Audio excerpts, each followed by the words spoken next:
Will the soundtrack kindly produce a sound? Go on.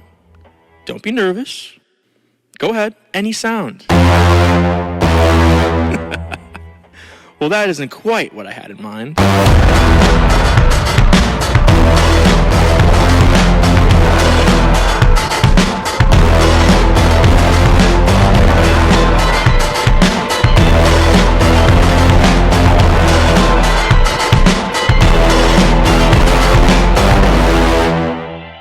There are definitely a lot of ways you guys had it harder than us.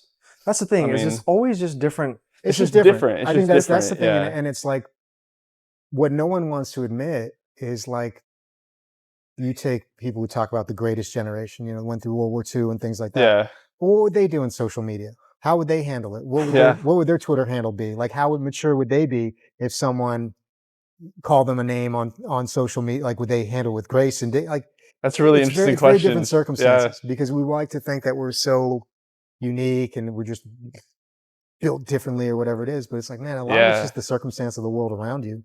And when that changes, that's true. Because it's just very easy for people my age. And when I say I'm 50, so I'm one of it's very easy for people my age to be cynical about people because you're 23, you're about 23 as well. 25. 25. Yeah, okay. yeah. So it's very easy to be cynical about that. But it's a very selective memory on how people my age actually were at your age, number one.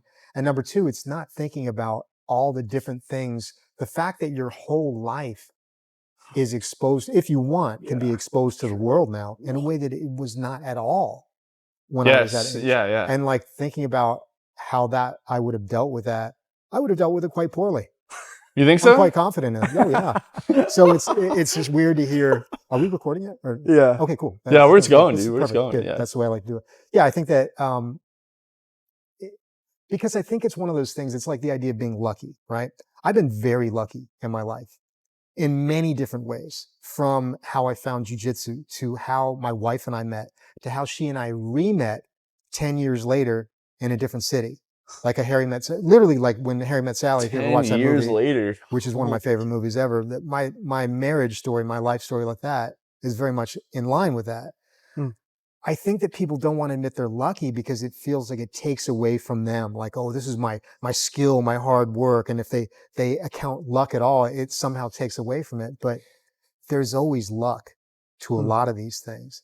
I mean, the fact that you and I met, ironically enough, comes down to air conditioning. Really? A thing that we do not have at this moment, which is fun.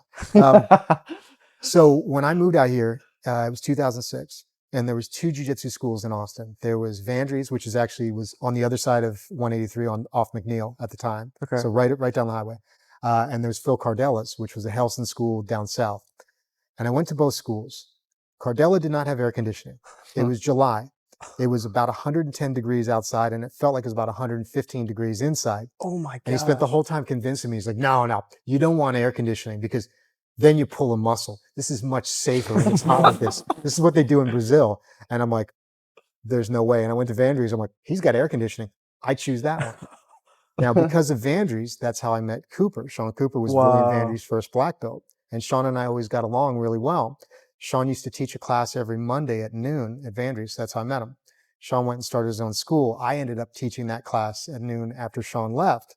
So that's, sort of, I always stayed in touch with Sean. My wife and I moved back to LA for a couple of years. We came back, and that's why I ended up training at Sean. So you and I met because of air conditioning. Whoa. So it's like when whatever. I mean, I know that all life kind of comes down to that, but it kind of makes it fun in a way. And it kind of, as I've gotten older, I've appreciated the factor of luck because I'll do my part and I can do whatever I can, but it's like teaching a class. Like, some days, man, that class feels awesome. There's so much energy. It's so good. And there's great stuff we get on film. And other days, man, not when Joseph's there. As soon as he walks in, then it's a good class. But when he's not there, it's not as good. And it's like, man, the energy is down and it's just not as good. And I'm like, man, it's because 10, 15% of the time, it's tough to do that. Yeah. But the other 85% of the time, it's good. Yeah. And it's like, well, what's the difference? It's like, who shows up? Well, I'll do what I can. I'll put up videos. I'll do stuff, but it's just kind of one of those things. Maybe somebody had a meeting at work that got canceled so they can come. Someone else is on vacation that day, so they can't come, or whatever it is. It's still a factor of luck that brings in the people brings in, and then there's sort of matchups that happen, and maybe somebody's really salty that day and somebody's feeling good and they're just going to kind of go at it. It's going to be like, oh man, I got this all on film. This is amazing. But there's a luck factor to that, and it's okay because you still have to do your part. But I think people always want to be like, it was only me type of thing, or I'm miserable because I only had bad luck. When they kind of take one of those things out of proportion, then I think that's where it becomes a problem. You know what I'm saying? Yeah. So I don't know. That was really cool. Before we get too deep, I want to introduce you. So if you're listening or watching, this is my jiu-jitsu coach, Carter. And you watched some of our episodes, and so we didn't actually say our names. So yes, if you're listening for the first time, I'm Joseph. I'm Zach. Yeah. We said them before. We've said them before, but we don't say it every conversation. But we never And so you're Zach.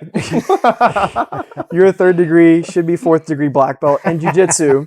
Yes, and you've done pretty extensive, compared to the average person, work in other martial arts like boxing. Yeah. And then you also, I would say probably by trade, maybe have done a bunch of stuff. Yeah. But recently in the past few years, you've gone from residential real estate investor to commercial, which is, we're going to talk about that. Yeah.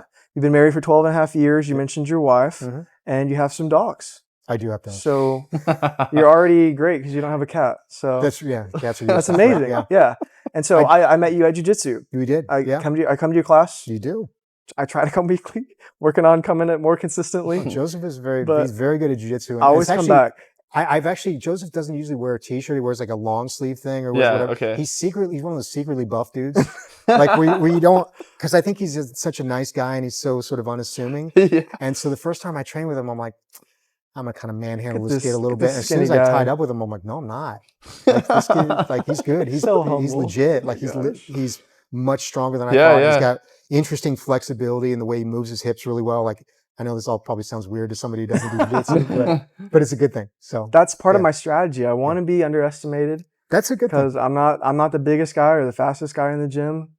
It's the art of war. I don't even think I'm the most flexible guy. There's some guys that are more flexible than me too. So I just you gotta go with what you got. Like, I agree with everyone that. has their own advantages. And similar to life, right? Yes, I think that is a good way to look at life too. Similar to life. Yeah. Speaking of which, you have a podcast. I did. We kind of stopped. You kind of stopped. Jiu-Jitsu of but life. It's still there. It's still and there. I will say, I listened to last episode. It was really good. Oh, thanks, man. You were talking about the sort of medical injury / implications of jiu-jitsu. Yes. On actual life itself, which I really appreciated because so many times guys are like, are you going to like compete again? Are you going to do more competition? I'm like, at what cost? Yeah. At what cost? Like if I get my shoulder ripped out, am I going to get surgery and then be out of work and then be like, I don't love jiu-jitsu that much. Yeah. I love jiu-jitsu. Yeah. But I'm not the guy that's going to be the top competitor. Yeah. That's not what I want. I want jiu-jitsu to have a better chance if someone attacks me than I would if I didn't do jiu-jitsu. Yeah. And I want a fun way to stay in shape. Yeah. Yeah. And I think that's that episode was super cool. So I want to shout that out because if you want to listen to it, it's called what is it again? The Jiu-Jitsu of Life. The Jiu-Jitsu of Life. Yeah, because it's funny actually. Mo, my co-podcaster, he got his black belt in Jiu-Jitsu about 4 months ago, and literally we took the picture. It was me and Coach Kevin, Coach Brandon, my buddy Jeff, Darren, Colby, another training partner of mine. So we're all there down in Kyle. Gets his black belt, good speech, the whole thing. It was one of these it was kind of the black belt type ceremony that I like, where I got to yap a little bit about him because he's one of my best friends, my main training partner, and all that kind of stuff. And we take the picture, everything's great. He does one round with Kevin, and so literally 90 seconds after that picture's taken, pops his ankle out. No. And then he was out. It's pretty bad too. I just saw him today, but he's finally rehabbed the ankle, but because the ankle was immobile, he ended up getting a blood clot in his calf. So they had to go on blood thinners for like 3 months. And they're like, my gosh. if this doesn't clear, we're going to have to either do surgery or you're going to have to be on blood thinners the rest of your life, which means you can't do any combat sports anymore. So it's like, holy crap, man. I mean, like, again, luck or just appreciating that moment. But it's because it's literally like everyone's smiling. I'm like, man, if we only could just literally snapshot 2 minutes after that, I'm literally talking to his son being like, you're going to have to get your dad to the hospital here. Oh my gosh. Yeah. So it was pretty. That's nice. great. Wow. Well, yeah. So I speaking wonder how of, common that is. I wonder how often that happens. Yeah. well, that's- so speaking of which, you're a part of I would say like the elder group of jiu-jitsu guys. Yeah, It's yeah. really cool. Like you Yeah. guys have been training for Long a time. long time long together. time. And Yeah. you guys, I feel like keep each other coming back in Yeah. a sense. Yeah. Like you have this shared love for jiu-jitsu. Yeah. Some guys maybe are more in it than others, but Yeah. you're all in really good shape, like mentally and physically. Like it's really cool to see that y'all stayed together. Yeah. Yeah. I mean, because it's, one thing that I don't, okay. So one thing I will give my generation credit for is I feel we've handled aging better than generations before. So what I mean by that is if you look at, I mean, the example I would use is if you watch Cobra Kai, which if you haven't, you should, because it's really good. But Cobra Kai was based on a movie. You called watch The Karate Cobra Kid. Kai, dude? Oh yeah. Oh, I do. That's I mean, I saw The Karate Kid in the theater. Yeah, for I mean, sure. So Yeah, I yeah. actually, we'll get to this story at some point. I actually did get to hang out with Pat Morita for a night too, Mr. Wow. Miyagi. Yeah, it's so random, but I'll explain it at some point. So anyway, with the original Karate Kid, Pat Morita in that movie is like 53. Ralph Macchio is like 62 now. So it's Whoa. like the idea, like, and Ralph Macchio still seems young. He's thin. He still looks and talks the same or He's whatever. 62? Versus Pat Holy Morita seemed cow. like an old man. Yeah. So when I was a kid, like somebody, when what's his name, Jason Alexander played George Costanza, the first season of Seinfeld, he's like 34. But he looks like this old, fat, bald guy. Yeah. And so I think my generation has kind of aged a little bit better in terms of just not accepting the idea that just because you're a certain age, that means something that it doesn't have to mean. That being said, it can be very easy for people to fall into that trap because you still hear that all the time. You hear getting old sucks, or someone will complain about an injury. Oh, don't get old, whatever you do. And I think if you buy into that, it's like one of those things. If you decide that's true, then it will be true. Yeah. If you decide, I don't think that's true, then it doesn't have to be true. So part of that, I think, is having a peer group where you can be encouraging for them to continue, because it's one of those things that and I can only speak from a man's point of view, but when a man gets older, especially if they've been accomplished, like, cause some of my friends, I'm definitely the wimpiest of the group, by far. I mean, Mo is So number 5 in the country for boxing. I mean, Kevin, the stuff he does every day is very dangerous. The stuff Colby does is very dangerous. Jeff was a very good wrestler. Reed was a very good wrestler, like in college and all that. So with guys like that, when they have maybe further to fall, it can be hard at a certain point to want to get back in there because they're training with people where legitimately they would have beaten this dude up 5 years ago. Yeah. Even the way but now it's like, maybe not. Yeah. And some people can't handle that. Some people are just psychologically, if they're not going to be the toughest guy in the room, they don't want to be in the room. True. Here's where I would say what you were saying earlier about not being, the strongest guy or whatever. To me, the advantage of that is you're never that guy. So if you're never that guy, then it's like, then who cares? And it's weird. Like there's a lot of stuff that when I was in my 20s, I felt was a disadvantage. Like I had friends that were very successful by like 25. Okay, my buddy, he's a lawyer already, or so-and-so, they're a doctor already. And I'm like, oh, I'm falling behind. I'm not keeping up with this person. But a lot of times that might have been like just their jump up. And now they're still making progress. They're still making more money or doing whatever, but it's not what it was. That initial jump was higher versus maybe for other people, you struggle, you try things, you fail, you do whatever.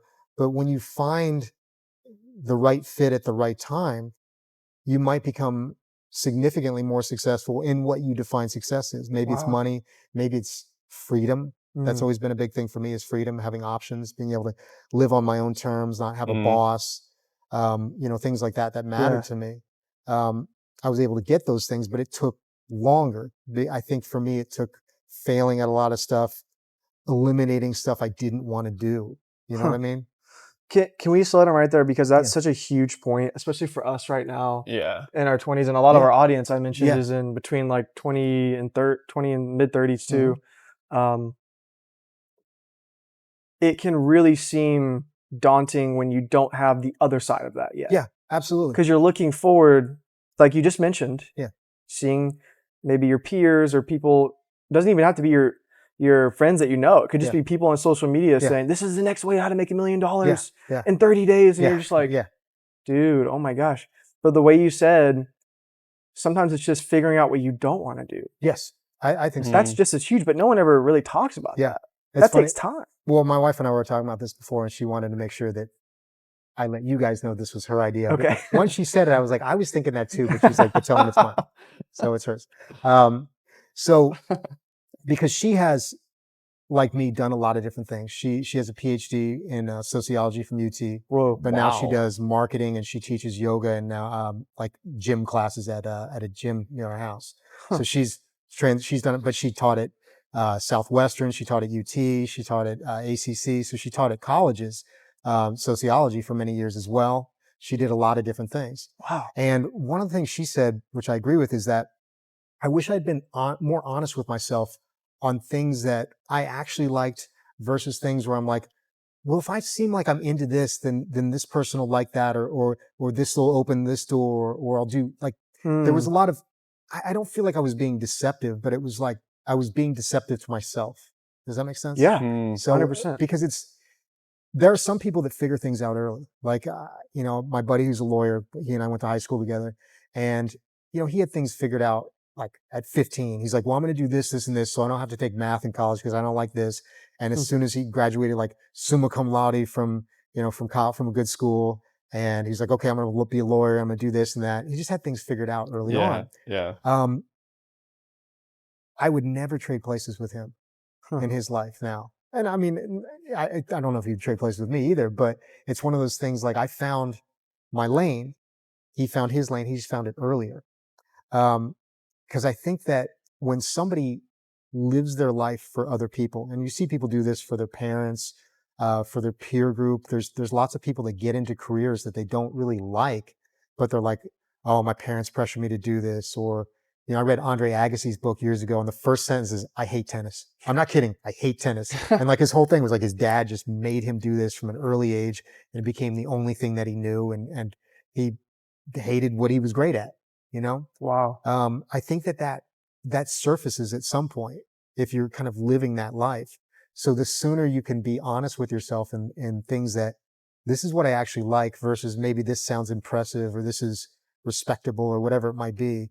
I feel like that's better. That's so wise. I So- think that's one of the there's a book I haven't read that's been on my list about the regrets of the dying. I think it might be the 5 regrets of the dying, not sure. Okay. But one of them is exactly that. Yeah. I wish I would not have lived my life for other people. Yeah. Yeah. It's very common. I mean, I think I was lucky, again, coming back to the idea of not being that talented. If you look at that as a detriment, it'll be a detriment. If you look at it as something you can use to your advantage, it'll be your advantage. So here's what I mean. Like I knew people so for whatever reason, I was a biology major in college. And so I met a lot of people that became doctors. And there were people that at least they said, and you never know because young people like to BS their friends a lot, like and say, oh, I didn't study for this. I don't care, whatever. Oh, I just happened to get the highest grade in the class. Look at me. But there was a lot of people that, through maybe their parents or maybe their siblings were already doctors or whatever, they didn't really want to do it, but they did it, but they were smart enough to be able to do that. I was the kind of guy where I thought about all that. Well, maybe I'll become a doctor or whatever, but I was not that enthusiastic about it or whatever. So I didn't do that well because it was one of the things I couldn't be like, I'm not that into it. Oh, look, I got an A. Like I would have to really, really apply myself and work hard at something to do well in it. And so, but when I love something, I do work hard at it. And I think that that's something that people get confused about. They think the idea like love is easy. And I don't think love is necessarily easy. I think love is love, but anything you love, you're going to have to work at. And I think if you understand that from the beginning, I always take jiu-jitsu as an example. When somebody is very talented at jiu-jitsu, it's a lot of fun. Oh my God, you get to beat somebody else up. You get to choke them and arm lock them up. Yeah. Who wouldn't want to do that? Until it gets done to you. And there's some people that I've met that they're so talented that it doesn't happen for a long time. It doesn't happen maybe about purple belt, which is, there's 5 belts. Well, there's white belt, blue belt, purple belt, brown belt, black belt. So purple belt's kind of in the middle. Like you're really good, but there's still some ways to go. And a lot of the really talented people, when they hit purple belt, a lot of times they hit a wall because now they're dealing with people that have either trained harder, smarter than they have, or they're dealing with people that are just as talented. And psychologically, a lot of them can't handle it because it's the first time they've had real adversity. Wow. But if you're somebody who's less talented, it's like, man, every day is hard. Like Yeah. if you're like, for me, it's like, I feel that. you know, I have training partners that are so much better than me that it's like, people are like, well, what do you do? I'm like, I lose. Like always, like I'll always lose to them. Like I'll never beat them. And some people can't handle that psychologically. But for me, it makes jujitsu always interesting because it's always work. It's never easy. If it's easy, then I'm like, man, I'm not training with the right people. Yeah. It makes me nervous. Yes. And I think that with a lot of things in life, it should be anything that you love should be something you're going to have to work at as well. If you think, I had a buddy years ago that was getting married, and he says to me, he goes, you told me once, if it's the right person, it's just going to be easy. And I'm like, I know I didn't say that. I'm 100% sure I didn't say that. Because I'm like, that would be the worst advice in the world. Like, oh, it's like, no, it's finding the right person who makes you want to work for it. Like that's love. Like it's not being like, oh, everything's just so easy. I just sit there with no pants on all day. Who cares? I mean, that's not love. Yeah. So anything that you love is going to be something you have to work at, but that makes it fun too, because then there's progress and there's, no matter how much you work at it, there's always more stuff to do. And it keeps your attention. It keeps you coming back. Yeah. I started jiu-jitsu in November of 1995. Okay. So that's coming up on 29 years. That's almost older than your average viewer. Wow. And That's crazy to I think think about. about jiu-jitsu every day. Every day I have thought about it every day of my life for almost 29 years. No way. And like, I still get excited about it. I'm still thinking about stuff I'm working on. Like I'm thinking about stuff I'm going to work on tomorrow. Like I'm thinking about how I'm going to structure the class tomorrow, the direction I'm trying to go in, and how can I develop drills that are going to help people figure things out without me having to teach. And I don't like to actually teach. It's just it's a disaster. Don't let him kid So, you. He's a I great- try he's a and great create teacher. drills and things where they move, where they kind of figure it out on their own. And, Yeah. and then you watch them spar. I'm like, ooh, are they pulling the moves off? Okay, they're doing this. Okay, maybe this is working. I still get excited about that. Wow. But it's, it's one of those things. It's not easy. Yeah. It's still work. It's still hard. That is such a great point. So I hadn't thought about it that way. What you said just a second ago until you said it, where it's like, I come into your class specifically. Almost every time I come in, I'm like, oh, dude. I know that I have to get ready to eat like a loser sandwich because I'm about to get destroyed most of the time. And that is such like a beautiful thing, especially for a young guy. yes. To walk Yes. in, and there's a lot of people that I know that were like, oh, you do jiu-jitsu? Wow. And they kind of get that look in their eye. Like, I wonder if I could, I wonder if I could take them, you know, and they think that you're like that guy, like the talented winner. And I'm like, no, I'm the guy that loses. And most of the time, and I put myself there. Yes. Because I know that if I hang out with guys like you, guys like Reed, guys like Brandon for long enough, if I just am around you for long enough and I lose long enough, maybe just one day I won't, or I'll lose less. Absolutely. And I don't, it's not like a confidence thing. I'm confident in myself and I know that I'm going to keep coming back. So not like a loser in that sense, but a loser in like, I know how to take a loss and learn from it. Yes. Right? Like, I know that, even if I don't make it today or I don't make it this week, like I know I'm coming back and I'm going to have to re-earn my cardio. I'm going to have to re-earn my skills, right? Yeah. Like I know that, and that helps me as someone so that I don't, one, walk around with a big head, or two, when I encounter that in my daily life or business, I'm like, oh, okay. Yeah. I've been here. Yeah. I can get out. Yeah. I can get out. Or I know Yeah, it'll 100%, restart again. Yeah. And man, I wish we could bottle that somehow, but there's no way to do it unless you just do it. That's the thing. Yeah. I mean, you're right. I mean, in terms of putting yourself in like frustrating situations and being willing to admit that a loss is a loss too, because I know that it's funny. Mo and I used to talk about this all the time on the podcast, that you either win or you learn. There's no losing. And it's like, no, there's losing. Of course there's losing. And why would you want to call it anything other than that? It doesn't mean you're a loser. And it doesn't mean like, one thing I remember I did a video a long time ago about lessons that jiu-jitsu teaches children. And one of the ones I said was, it shows you how people deal with losing, how adults deal with losing. Because some adult men, especially, do not deal with losing well No. at all. Very true. And there's so many No. excuses, and there's this, and oh, I was tired, I was hurt, so years ago, I trained at Eddie Bravo's 10th Planet. It was just Yeah. Eddie Bravo's school, it was the very first 10th Planet. I actually No am big deal. technically one of Eddie's first students ever. No From- way, from- what? yeah.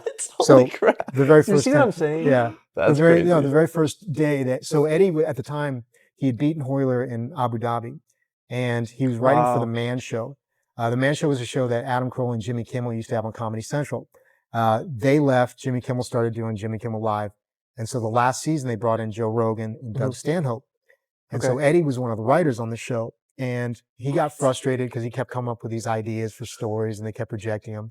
And along the way, he had beaten Hoyler, and he's like, I quit that job. I'm going to open up my own jiu-jitsu school.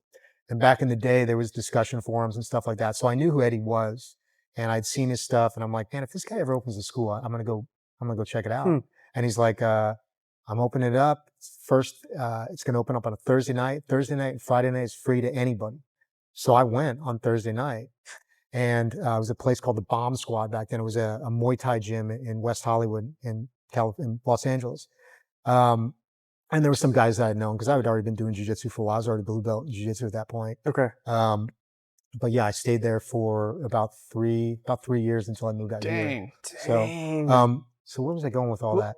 I was talking about Eddie Bravo. I was talking about, there was a reason why I brought that up. I don't remember, but maybe we'll get back to it. I was talking about losing. You're saying guys can't lose. Well, Yeah, guys. Okay, yeah. So back then, we used to do a lot of like in-house tournaments and stuff like that. Really? Yeah, all the time. He used to be back when he only had a couple schools, or the one school in Hollywood. They used to have them online a lot. Not when I was there, but like after that. Huh. And it was just funny because we divide in teams and we do stuff, and we try and make it very tournament-like, so everyone would be yelling and harassing and all that. And I remember I went against one dude, and I think I tapped him out or whatever, and he's immediately like, oh yeah, I was about to throw up in my mouth. I've been sick or whatever. I'm like, okay. And I went against this other dude, and I beat him on points. And he's like, oh, I got bad jet lag. And like, it was just every time, like, people would do this stuff, and I'm like, man, they're not doing it for me. They're doing it for themselves and their ego and stuff like that. But I feel like I would never want to lose that way. I would never want to, because what you're doing is you're taking that person's moment, and you're like, let me take that moment away from you. You feel good in that moment. And that's why it's like something where, like, I try to never make an excuse when I get tapped out. It's never, oh, I gave this, the person got me in something, I did that, and that's what happened. And to do anything else is you're taking away that moment from that person. And for me, it's a legit moment. Maybe I allowed certain things to happen to get there, but we got there, and that's all that matters. And I try and do that because I want somebody to see, like, so, okay, sometimes during class, I'll actually participate. I don't do it as much now because it's too tiring, but sometimes I'll do it. Yeah. I remember one time I was doing it, and I was training with my buddy Kevin, who you met Kevin before. He's yeah. one of the scariest men. I know. Yeah, I know Kevin. He is the definition of a samurai too, in terms of, like, he's the one guy when they say leave your ego at the door, he truly can do that. Can you just side note that real quick? Because Yeah. you said this before, and it blew my mind. Yeah. So, side note, does that mean talk about it right now, or does that mean Yes. talk? Okay. Yes. Yeah. So I actually, know- Kevin taught me how to, like, actually punch. Yes. He's an outstanding teacher. He's outstanding at developing training partners, and he is truly a master at letting you do stuff and figuring out what you're doing. And he'll do that for weeks or months, where I'll do whatever. I'm like, oh, okay, this is starting to work. Oh, this, that. And then one day he'll be like, okay, I feel like I've gotten enough data. Now I'm going to stop that. He doesn't say any of this. Just all of a sudden, it doesn't work at all. And I'm like, what happened? Like, oh yeah, I fell for it again. I thought I was doing all right for a while. And then he decides to shut it all down. Because when he shuts it down, it's like, oh, that doesn't work at all. And he's so good at developing training partners that he'll get guys from his office. Like, oh yes, I was having this guy, try and jab me the other day. I'm like, does the guy box? He says, no, I just showed him how to do whatever. Had him start punching in my head. So I work my head movement, pairing and all that. He'll just develop training partners.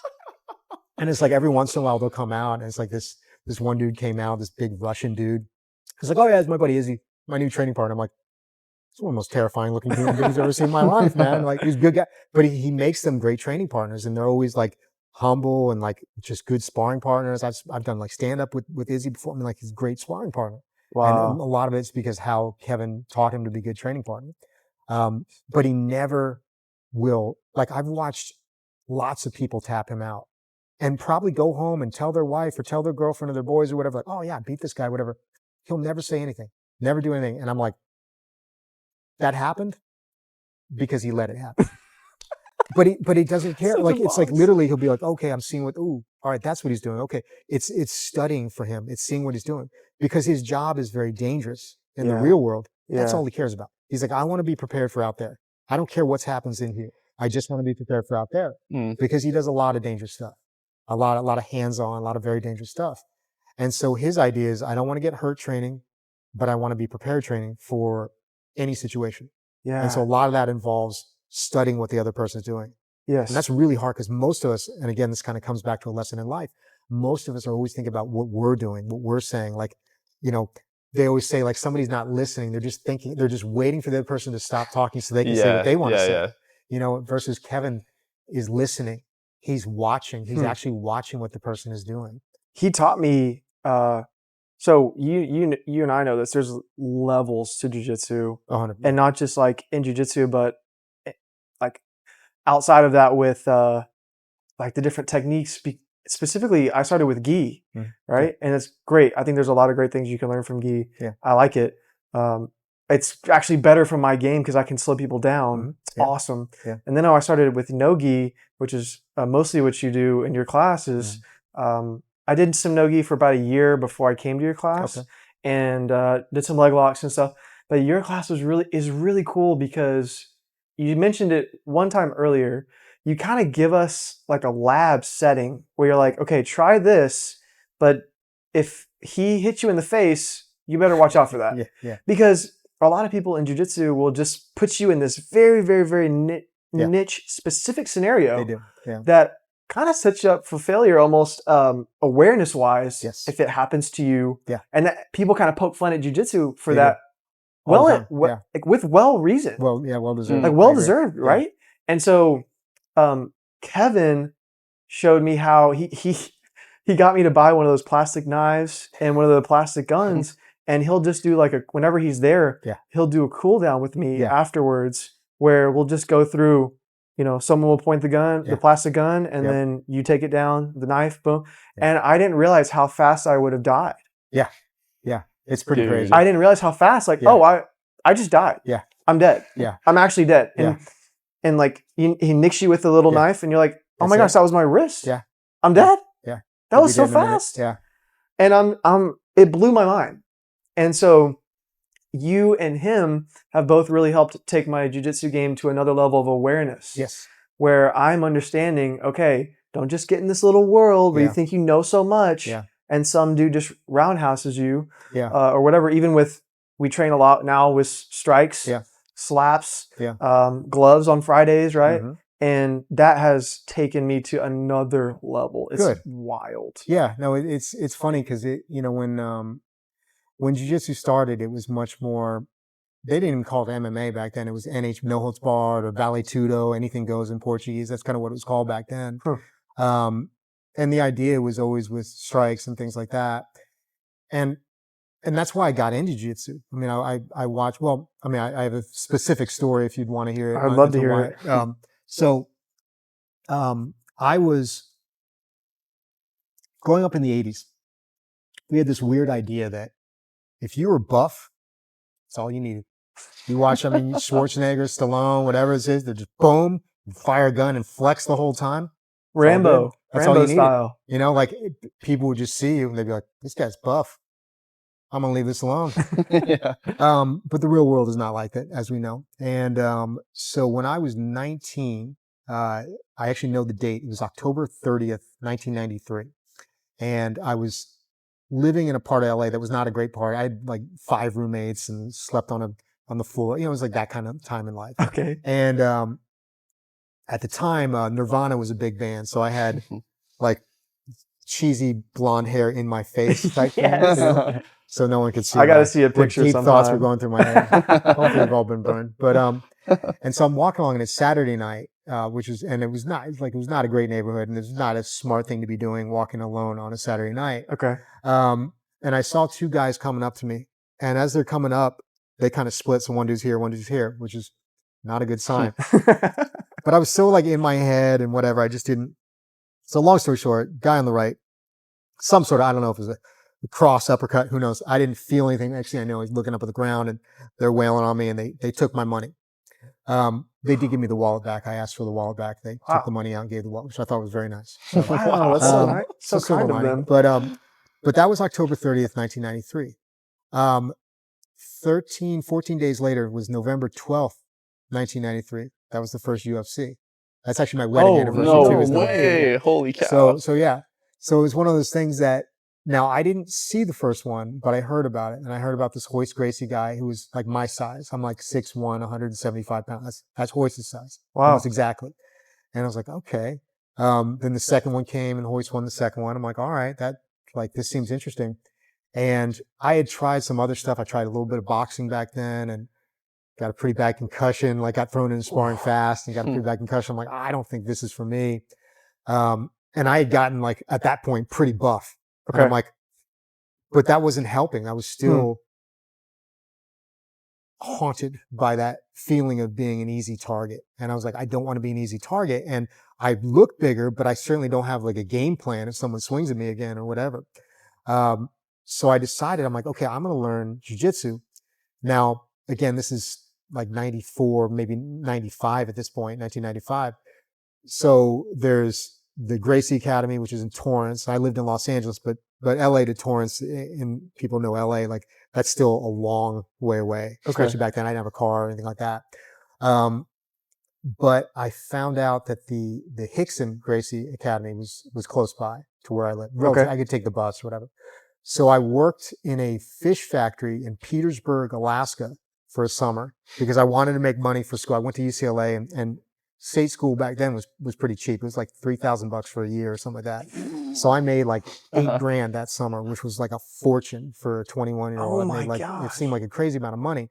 I worked like 110 hours a week, but I mean, like I made a lot of money and I slept in a tent and all that. So I had limited overhead. Wow. And I was like, I'm making money for school and for jiu-jitsu. So I decided I was going to train jiu-jitsu before I'd ever seen jiu-jitsu. Like I was just what? I was like, Hoist had won. I knew Hoist had won. I knew he'd used jiu-jitsu. I didn't know what it was because I hadn't seen the UFC, but I'm like, he's my size. He's beating all these big guys. I'm tired of walking around scared. I'm going to learn jiu-jitsu. Wow. But I don't know what it is. You didn't even know like it was on the ground? I had no idea. What? That's crazy. I was already sold before I even saw it. Sight unseen. That's yeah, awesome. I feel like a lot of people had that same experience after hearing about him win. Yeah, I think a lot of people in my generation for sure. But it's funny because I did that, but most of the jiu-jitsu I did for the first like nearly 20 years of it was all sport. Like as much as people are always like people in my generation are like, oh, back then it was all about fighting. That's what they say, but that's actually not, that wasn't my experience, at least. It was pretty much entirely sport. We never talked about striking. And I got so into the sport aspect of like wanting to tap the other guy out and do all that I kind of forgot about the fighting part of it. I kept assuming like I'd be all right. Kind of, you were saying before, maybe that false confidence, maybe not, who knows? Yeah. And then it wasn't until I was already a black belt. So how long was this, like from the point you started jiu-jitsu to your black belt? It took me like 13 and a half years. So it took a long time. But I mean, I already been a black belt at that point. But you just did jiu-jitsu for the belts, right? Yeah, of course. Well, I mean, no, but anyone who says belts don't matter is also lying, I think. That's fair. That's like, fair. So to give an example, when I knew I was getting close to my black belt, I was supposed to take a trip and I canceled the trip because I'm like, if that plane crashes, I am not dying as a brown belt. Like I will postpone the trip until after then the plane can go down. That's real. Because actually I knew a guy at Eddie's who died in a car crash and he was a brown belt. And like I think Eddie gave him his black belt posthumously. Yeah. No way, dude. And so did Paul Walker, the actor, the Fast and Furious guy. He was a brown belt under Frangia in Santa Barbara, and he died. And Frangia gave him his black belt at the funeral. Oh. And I was like, nope, not happening to me. That's so brutal. Wow. I'm wearing that black belt. So yeah, it matters. People say it doesn't, but it matters. Once white belts say it doesn't matter and black belts say it doesn't matter retrospectively. at the time, it totally matters, especially because when you're going back and forth and you're vying, you got guys that you're training with, you're neck and neck. You might take a couple weeks off. Oh man, this guy's catching up on me. Yeah. Or he's getting better than me and all that kind of Yes. stuff. That stuff matters. Yes. Now, years Yeah. later, you appreciate those people. Like there's guys that I knew that I used to train with that we would come close to getting in fist fights during training Yeah. where it's like, dude, I love that guy now because I love that he's still around. Hmm. Like one of the guys I used to train with at Eddie's, guy named Scott Epstein. I didn't like Scott at the time. And then I saw him, he was here for a tournament about 6-7 years ago and we like hugged and I'm like, I feel genuine affection towards that guy now because he's Yeah. still teaching. He's my age. He's still doing stuff. He's still in the game. And you appreciate somebody who lasts that long after a while because I feel like if anything I can speak on with more and more authority, it's longevity. Like there's other stuff where it's like, man, yes, this guy, obviously it's weird because we were saying before Austin, 2 jiu-jitsu schools. Now Austin is literally, you could argue the best jiu-jitsu place in the world. Like you Really? have two, like Yeah, dude. you literally, It's when you have insane. Nicholas Marigali and Gordon Ryan training together, you could easily argue Marigali's the best gi guy ever and becoming one of the best no-gi guys ever. And Gordon is definitely the best no-gi guy ever. And they're literally training partners in the same place. Crazy. Like that's insane. Like, Crazy. yeah, like if you had told me that 5 years ago, I'd be like, there's no way. There's no way. So, when you have all that, for me, the only argument I can give is John Danaher knows way more about jiu-jitsu than I do, but I've held up much better. Like physically, you look at that dude, he can barely walk. He's in terrible shape. His body's a wreck. And I'm like, I am not. And these are the reasons I think why. And part of it is just understanding balance in life, in that jiu-jitsu is a part of my life. I think about it every day, but it's not all I think about. Because there's business, there's relationships, there's all these different things that I think matter. And if you have one thing where there's too much emphasis, I don't think that's healthy. I mean, it's probably the way to be the best at something, but I also don't think it's healthy. And for everyone who is the best at something, there's a whole bunch of people that are doing that same unhealthy thing that are not the best. Ooh. You know what I mean? Dang, that is so true. So that, yeah. We talked about that off camera Yeah. about how there are so many great jiu-jitsu teachers and Yeah. mediocre jiu-jitsu teachers Yeah. that can probably beat everyone at their gym. Yeah. That have no life Yeah. outside of the gym. They have no life. Terrible relationships. Yep. Terrible, no job, career, business, nothing. Like that's all they do. Yeah. But they're really, really good at jiu-jitsu. Yeah. And I mean, it's one of those things that a lot of times they do that because they don't really have any other options. Or they're in the idea of like, oh, I like training and teaching. I'll just do that all day versus running a business versus training and teaching. It's kind of like the idea. One thing I did like what you guys were talking about is you're like, I want to build a community. That community at the moment you're thinking is going to be a coffee house. That may change. True. Yeah. And I sent you a video. I don't know if you saw it. There's a guy in Florida. Actually, he's more in the Tampa area. Okay. Decently close enough. Yeah. My brother-in-law lives in Fort Myers. Okay. We were married in Naples. My wow, wife and I yeah, are really obsessed with Florida. We were going to get to that. Okay. But yeah, he's outside of Tampa. Brandon. I think he's in Brandon, which is near like Bradenton and all that. Okay. And he's got a jiu-jitsu school and a coffee house together. And he's like, in 2020, he's like, we opened up this coffee house and it's a regular coffee house open to the public, but they have windows In into the jiu-jitsu school. 2020? Yeah. Wow. Well, it was Florida. So, I mean, it was, yeah. Oh, it was yeah, one of those true. things. But, yeah, they were doing whatever they want. Yeah, they did. Yeah. But he's like, number one, he said it quadrupled his membership at the jiu-jitsu school. And number two, he's like, for a lot of guys that are working, work from home type thing, they can get work done, then they can go train, they can train, they can get Wow, work done. that is so have some food. smart. And it's, What a he's great like- idea. And he What a he said, great idea. he literally said what your idea was. He's like, we're building a community. Wow. And so when you have that idea, that's very different than being like, dude, I just love coffee and I just want to drink coffee all day and hang out. I'm going to open up a coffee shop. Because then it's Yeah. like, you're in trouble. Dude. Because you're thinking the business is doing the thing, but that's almost No. never the thing. Gosh. And with jujitsu, it's not, you are creating community. You're creating, you're figuring out what the customer needs. Why is that person coming in? Because you might be coming in for, maybe I want to feel confident or I want to be foolishly underestimated. Yes. You know what I mean? Yes. I wanted, and maybe Zach's coming there for something. He looks pretty buff and strong. Zach's, yeah, you don't really. Most people don't train as well, Zach, or underestimate Zach. I've gone with him a few times. I've dragged him along a few times. Yeah, I'm gonna get into it. I feel like at you're a good some athlete. point. You look like you're a good athlete. I've been in sports like all my life. Okay, Yeah. You would take to it. But yeah, so, I would. But that's so it might be for Zach. Can we pause for a second? Oh yeah. You just gotta. It overheats every once in a while. Dude, man, it felt like for a second this thing got a little bit cooler. It did. It kicked on. It did, right? It did. Just and then it was like take it a little bit to circulate. It's like, yeah, just kidding. What kind of sports do you play? I grew up. I played basketball. I mean, like growing up in like elementary and then middle school, I played like every sport. My parents put me in like basketball, soccer, baseball, whatever. And then high school was when my school actually got football. Like they started a football program. Okay. So then I fell in love with football then. So I played 3 years of high school football and then 2 years of college football. Oh wow. Okay. But it was at like it was at SAGU, just like a D2, D3 football. But it was legit. Yeah, it was really good. So few people who make it to college ball. So yeah. I consider it an accomplishment. Yeah. That's awesome. Yeah. No, a buddy of mine just got married. Well, I always say remarried, not because it's scandalous, just because he's in his 60s. So I'm like, people are like, he's getting married at 65. But he has 2 adult sons, and one of them played for Central Michigan, and then the other one played.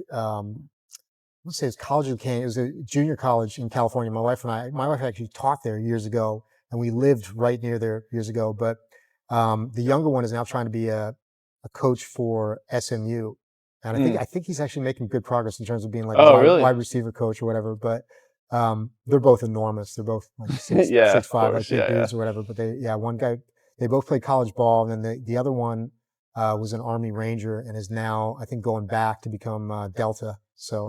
Green Beret. One of the things. Yeah, Green Beret. So he's bad. So, That's crazy. But my buddy played a little bit. He got drafted by the Cowboys and a bunch of other pro teams back in the 80s. Blew his knee out right before he was supposed to go in the Cowboys. Rehabbed it, still walked on, played a little bit.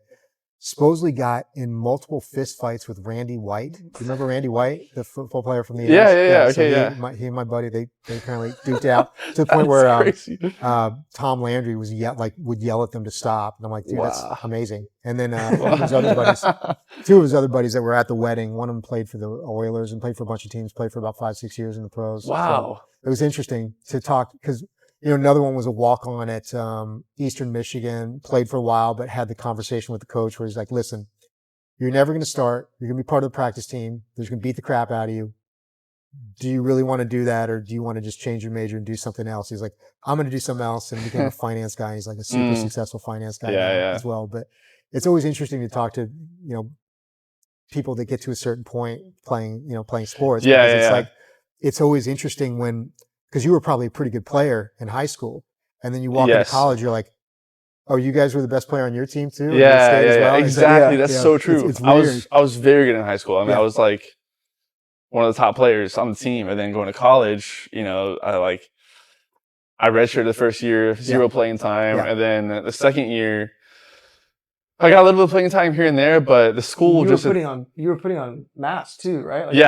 I went into college at like 185, and then by my sophomore year, I was like 225-ish. So putting on a lot of weight, and the school itself it's a small school, and they didn't really invest in the program a lot. It's understandable. People don't understand the money they're going to put somewhere else. It just didn't make it as enjoyable though, because I went to a small private school growing up, and even then our games were so hype. Like we had the stands would be like packed, people sitting on the sidelines, and then at our college, people even at our homecoming games, they leave at halftime because the show's over. So that was like the vibe. That's amazing. They actually go for the homecoming show. All right. Exactly.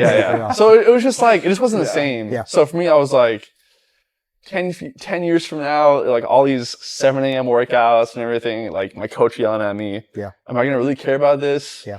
Or am I going to care about spending time with my friends like Joseph, my roommates and everything else? So after 2 years, I was like, you know what? I'm just going to let this pass on. I miss it though. I do miss football a lot. Yeah.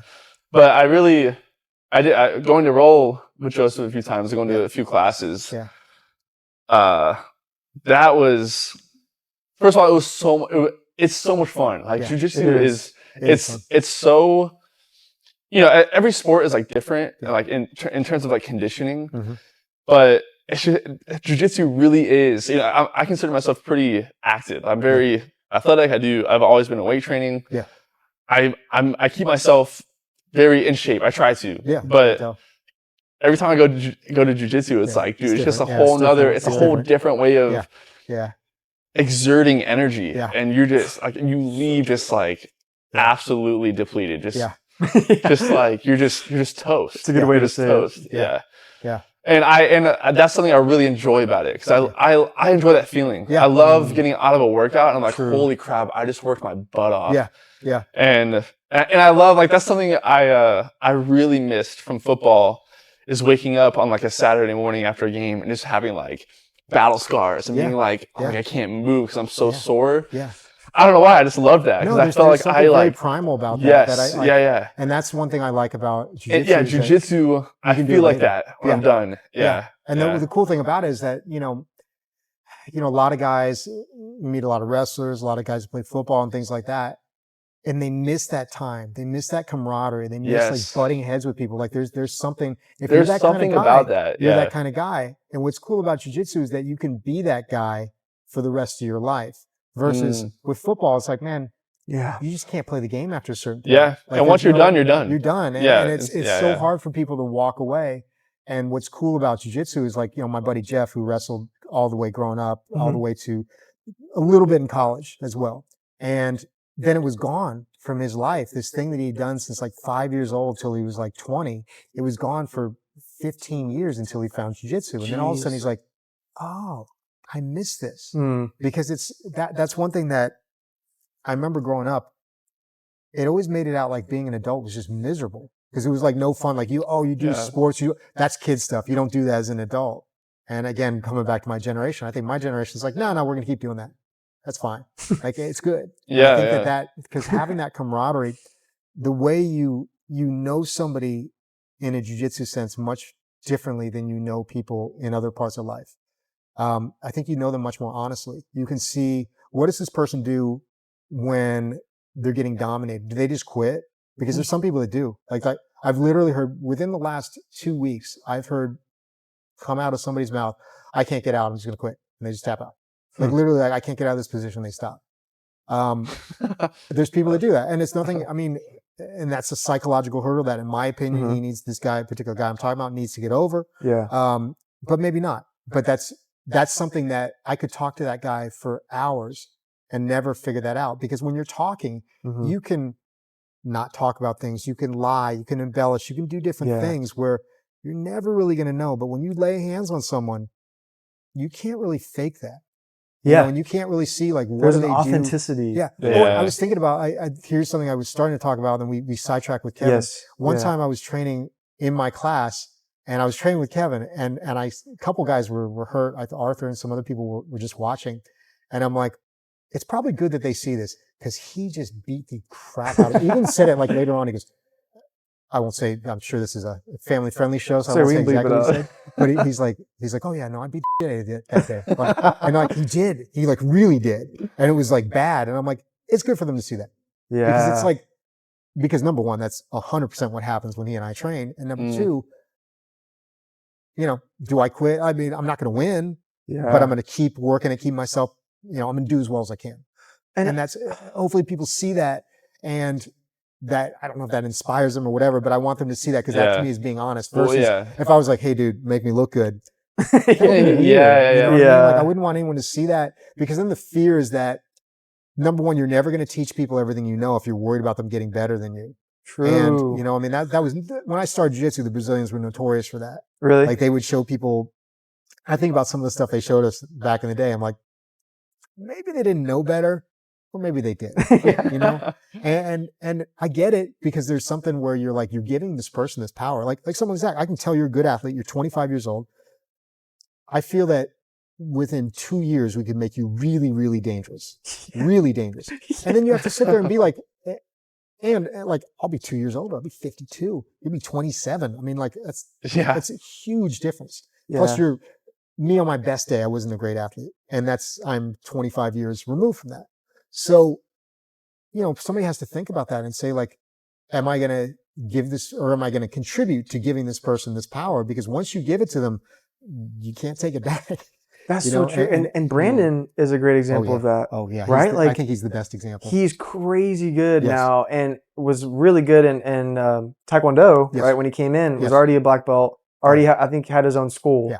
And so he's a really cool story because, first of all, he's built like Theodore Roosevelt, and he's like, he is built like that. So he's funny. like an He is. insane, like his thighs are tree trunks. Yes. He's Yes. got a barrel chest. Yes. But he's like 5'8".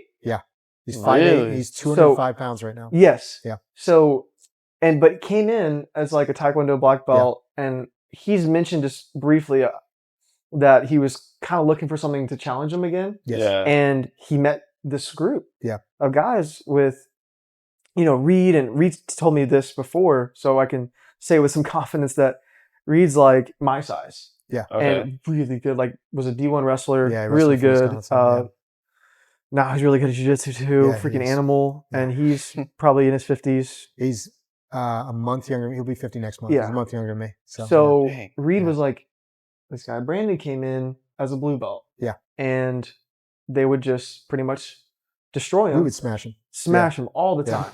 And Well, because I'll tell you why. Like number one, because he came from a Taekwondo background, he was leaning towards learning more like a jiu-jitsu for like fighting. But his jiu-jitsu was very sport jiu-jitsu. So part of it was showing him like, here's why this will get you in trouble in a fight. Because somebody with his striking skills, if he's confident in his grappling, his striking is way better. If he's worried about someone grabbing his leg and taking him down, he's not going to strike as well. So it was partly that. And then it was partly also, so over the years, we'd had a lot of people, especially at were you at Sean's old school too? the old building, yeah. Yeah. Mhm. So a lot of times we'd be in the boxing ring or wherever. And people were real weird back then. There was bigger school, there was more people coming through, and they would come in and they'd want to train with us or do whatever. And then I don't know, there's a lot of stuff that wasn't good fits. And there was a lot of people where it was like, they'd say they want to train with us. They'd train with us like once or twice and they'd be like, yeah, this is too hard or whatever. So part of it was just honestly just seeing like, what is he going to do? How does this guy deal with adversity? And Brandon deals with adversity very well. Like Yes. he always has it. Like I actually got to talk at his school to some of the students, and I was like, he's consistent, he works hard, he's got a good attitude, and like those are the three things that you need to build up any skill. And if you build up skills that work well together, I think that's how you become successful. Yeah. And so he built up the skill of jiu-jitsu. Then he had a pretty bad back injury when he was a brown belt, and he approached dealing with the injury the same way with jiu-jitsu. He was really diligent with his physical therapy. He worked hard and he kept a good attitude. So he rehabbed the back. Then at the time, he and I weighed I'm about 175. He's about the same weight as me back then. And he's like, I need to get bigger. So he starts lifting, doing kettlebells or whatever. Now he's 205 pounds. I'm like, God. So he changed his body. And then the last thing that he's doing is he's developing training partners now. Like I will watch people tap him out and he's like, man, that was great. That was awesome. And he'd just do that and he'd never say anything. And then afterwards, he's like, oh, I gave him a little more pressure this time, or I did this or whatever. Like he's understanding how to develop people, how to give them confidence so they keep coming back, they keep working on stuff, because confidence is really important, especially when you're developing. And he's doing all those things. And I'm like, that's how you become good at jiu-jitsu. You stay in jiu-jitsu, you develop good training partners, you become a mentor for like the next generation. Yeah. And that's a skill set. And so you look at that from any sort of business point of view, okay, we want to develop the skill set of marketing because that's a huge thing. We want to develop the idea of community because that keeps people coming back, that builds up loyalty. We want to make people feel like they matter. Like I just bought a new car, and it's the third car I bought from this dealership. 2 new cars, 1 used car. Third one. Have you ever bought a Mazda before? How do you not know this? I made an appointment with you. Like you should. I'm not saying it should be Mr. Fisk, but that'd be fine. You could be, it could be like bring me a water. You should be excited. Like, and then I'm like, hey, the wireless charger thing doesn't work. Oh yeah, I'll bring it in. Just leave it here all day. I'm like, well, I'll need a loaner car. Oh yeah, no, we won't have the. Like they're not. That's brutal. I love Mazdas; they're good cars, That's so I'm willing to accept the subpar service. But it's like, things like that, and just basic follow through. And my wife and I will see this with medical stuff. we'll see this. I'll see this with real estate stuff. I'll see this with martial arts stuff. I'll see this in every business where people don't follow through. And then when they do and they make you feel special, it makes all the difference in the world. All the difference. So I'll give you a jiu-jitsu example. So I trained with Jean-Jacques Machado for a couple of years. We moved back to California in 2011 to 2013. And so Jean-Jacques that's Eddie Bravo's instructor. Jean-Jacques like a legend. And he really is like the epitome of that like wise master. And he's a good man. And he's really good at jiu-jitsu. And I was hurt for a while. So I was gone. I get a postcard in the mail with his picture on it being like, where have you been? We miss you. And pointing it like with the postcard. And I came in like the next week. He's like, God, where you been? I missed you. Like he like genuinely seemed like he missed me. Wow. And it was like, That's such a big deal. versus, okay, I trained with another guy who may or may not be related to him. They did have the same last name, who literally, I had been going to his school for like 6 months. I had taught classes when he didn't show up, which was more than once. And one day he goes, what was your name again? To me. And I'm like, this is why you have this tiny school, and this is why your brother has this huge school, because he treats people well. He makes them feel like they matter. They're teaching the same jiu-jitsu. They have the same last name. They're both really good at jiu-jitsu, but it's one has better customer service. And it's like that matters for everything. Like, so even from a real estate development point of view, I would be willing to wager that I'm one of the best people to work for in terms of like, you're always going to get paid on time. In terms of a landlord, I will do anything and everything, whatever needs to be done right away. Like I will treat you the best possible way because I want someone to stay with me forever as a tenant. I want them to always be happy. They're my customer. That matters.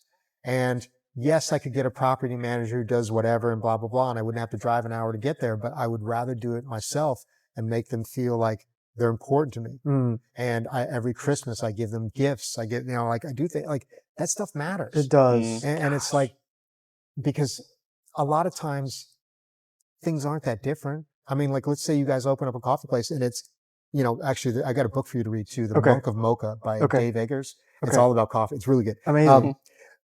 So let's say you have the best coffee in the world or the second best, or what, does it matter? I mean, it needs to be good, but it doesn't necessarily have to be the best. It's much more the fact that it's like the old show Cheers. Like you want to go where everyone knows your name. You want to go like, did Cheers have the best beer? I don't know. Did it have the best?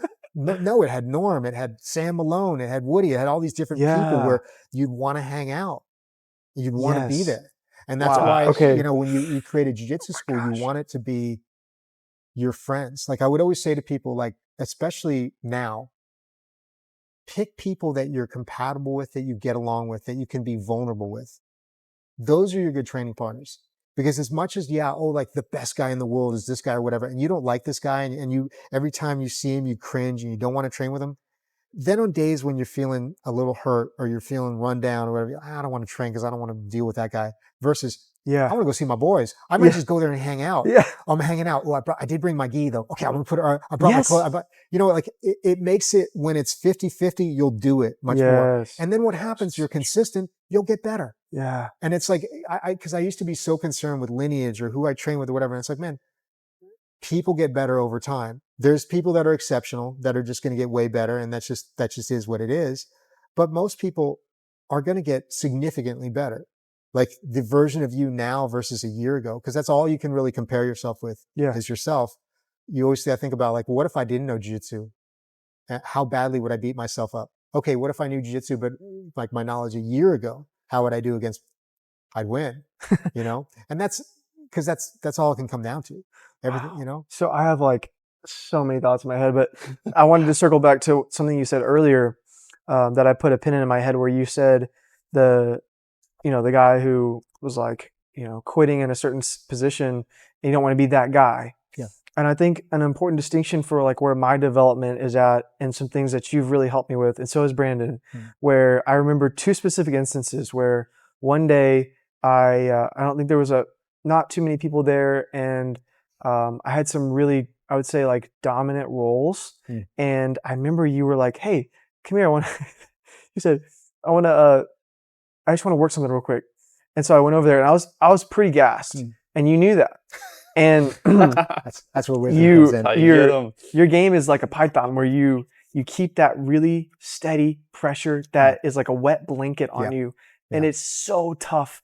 And you took me past like the red zone in my mind where I thought I just can't go past this. I just can't, you know. And you took me past that in a way that I didn't die. Yeah. I didn't die. You Yeah. showed me that I wouldn't Yeah. die, and I needed it that Yeah. day. I Yeah. really did. Yeah. And another day, Brandon just was ragdolling me so bad. He's good at that. And I got in this spot where he was in a total mount, and I was face down on the mat. Yeah. And I was like, in my head, I was like, you know, why am I even?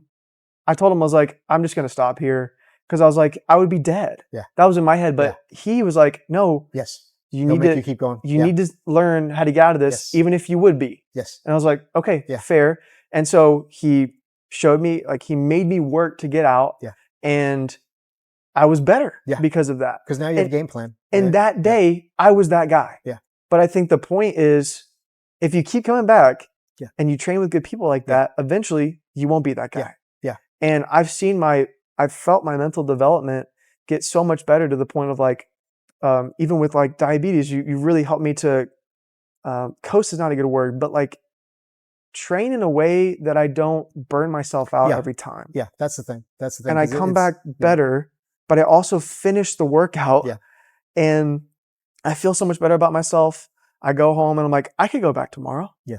Versus I was training in a way where every day I would get done like, oh my gosh. It's not sustainable. It's not sustainable. Especially because it's like you're young. And I mean, so that can get you over the hump a little bit for a while sometimes, but it's still like the possibility of injury is a lot more. And then it's also the problem is like, this kind of goes back to that weird peer pressure that's ubiquitous in jiu-jitsu. It's also obviously horrible in football as well, but jiu-jitsu is rampant with steroids and things like that.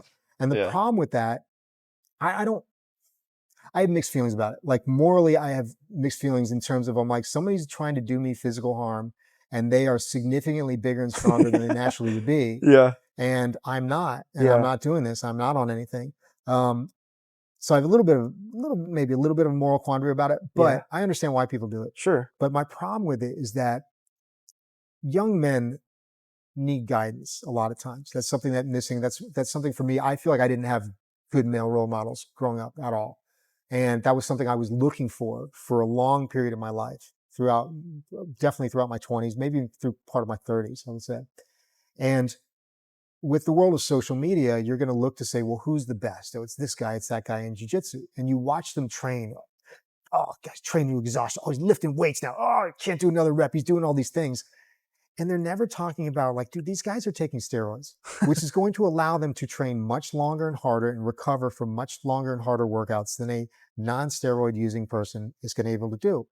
And so now the young man's comparing himself to this big buff dude and being like, well, that's what I need to do to be the best. And that's what this guy's doing. Or they think either two things. Either number one, I need to take steroids and do this. Or I've had guys to me like, they're like, oh, I was looking at the way so-and-so team is training and they're training twice a day and doing this. So I'm going to do that. I'm like, for how long? Yes. And it's funny because I haven't seen that dude in like a year. Exactly. You don't see those guys again. You can't sustain that pace. No. Yeah. And the problem is that young men, they have that kind of, young women have a whole nother horrible set of peer pressure. Young men have this pressure of like, I'm going to work super hard. I'm going to do this, the hustle culture. I'm going to grind all day and blah, blah, blah. I'm never going to sleep. And it's like, okay. And a lot of the guys that propose that die of a heart attack at 35 or, you know, these different guys that are the top competitors. When you've been around for a long time, I always compare it to boy bands. So when I was a young dude, it was Backstreet Boys. Or no, Backstreet Boys, which is the one with the Wahlbergs. I don't know. Boys, no, I don't know. Whatever. Maybe it's Backstreet Boys. I could be getting them wrong. There's been so many. But there's like every 3 to 5 years, there's a new one. Okay, now it's New Kids on the Block. That's who it was. Then it was Backstreet Boys. Then it was NSYNC. Then it was this. That was that. Like there's always a new boy band. With competitors, it's the same thing. True. Like the top competitors in jiu-jitsu, the ADCC guys, whatever, 5 years ago was a totally different group of people. 5 years from now, it's going to be a totally different group. But the young guy gets caught up in like, I'm going to do what these guys do, not thinking about what about the guys from 5 years ago? Where are they now? Yes. Or the guys from 10 years ago? Where are they now? Are they washed? Yeah, that's the thing. Most of them are. Most of them, they're wrecked a lot of times because you can't do that for very long. Wow. So it's so and true. that, to me, sustainability becomes important because I listened to a guy, who's in his 60s. He's a doctor and he's a workout guy or whatever. And he said, your life and your health is going to be just as important to you when you're 60 as it is when you're 20. But people always are like, whatever, I'm going to burn out. Who cares? Well, yeah, if you die and whatever, then I guess you don't care. But what if you live? Yeah. Because this whole idea of like, I'm not going to care. You will care. If you can't walk, if your knees hurt so bad you can't walk or you can't do it, you'll care. You'll care a lot. Dude. Yeah. So it matters more than people think. And a lot of it is about, I think a lot of life and success is about building up good habits and then seeing the habits that lead to decay and just never starting. Like I saw, I was around cigarette, like back, I feel like smoking is not a thing anymore, but when I was a kid, cigarette smoking was a big for thing. sure, yeah. And So yeah, it's more vaping now for us. it's vaping for you guys. So still not as common though, I feel like. It was a big thing back then. Yeah. And there's lots of guys I knew who smoked or whatever. And I saw my grandparents smoke. I saw these different people and I'm like, okay, I know that what happens is you either get lung cancer and die or you struggle hard to quit. I just won't start. And I look at that like with almost everything that's about, I don't drink alcohol. Like there's just different things where I'm like, why would I do something that I'm going to eventually work really hard to quit? Why don't I just not do it? Yeah. And that was one thing that I think really saved my from Yeah. a lot of the lack of guidance when I was in my 20s. Yeah. I was always healthy, working out, doing things like that. I wasn't a big drinker. I drank a little bit back then, but not really. I never did drugs or smoke pot or anything like that. Because I saw all these habits that led to things. And I knew guys that drank a ton. I'm like, dude, a lot of them are dead now. Like car crashes, overdoses, whatever. I knew guys that OD'd. Like you always saw where that stuff led. And I'm like, okay, well, I know I don't want that.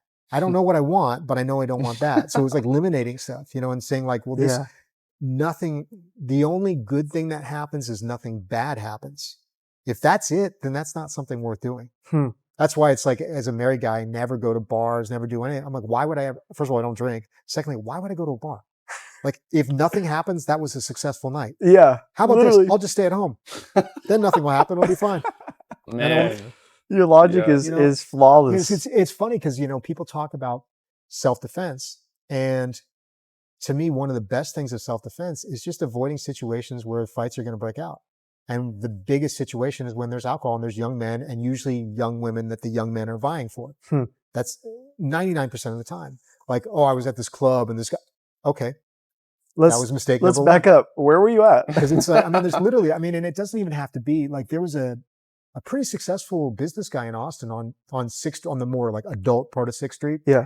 And he was at a bar and some guy grabbed his wife's butt and walked out. The guy followed the guy out, hit him with a straight right. The other dude fell, hit his head, died.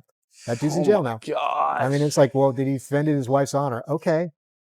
But I would say being at home with your wife and being there for her and supporting her and working and doing all that, in my opinion, that's supporting her honor a little bit more than accidentally killing some dude and now being in the popo. That's so true. That is what goes through my head.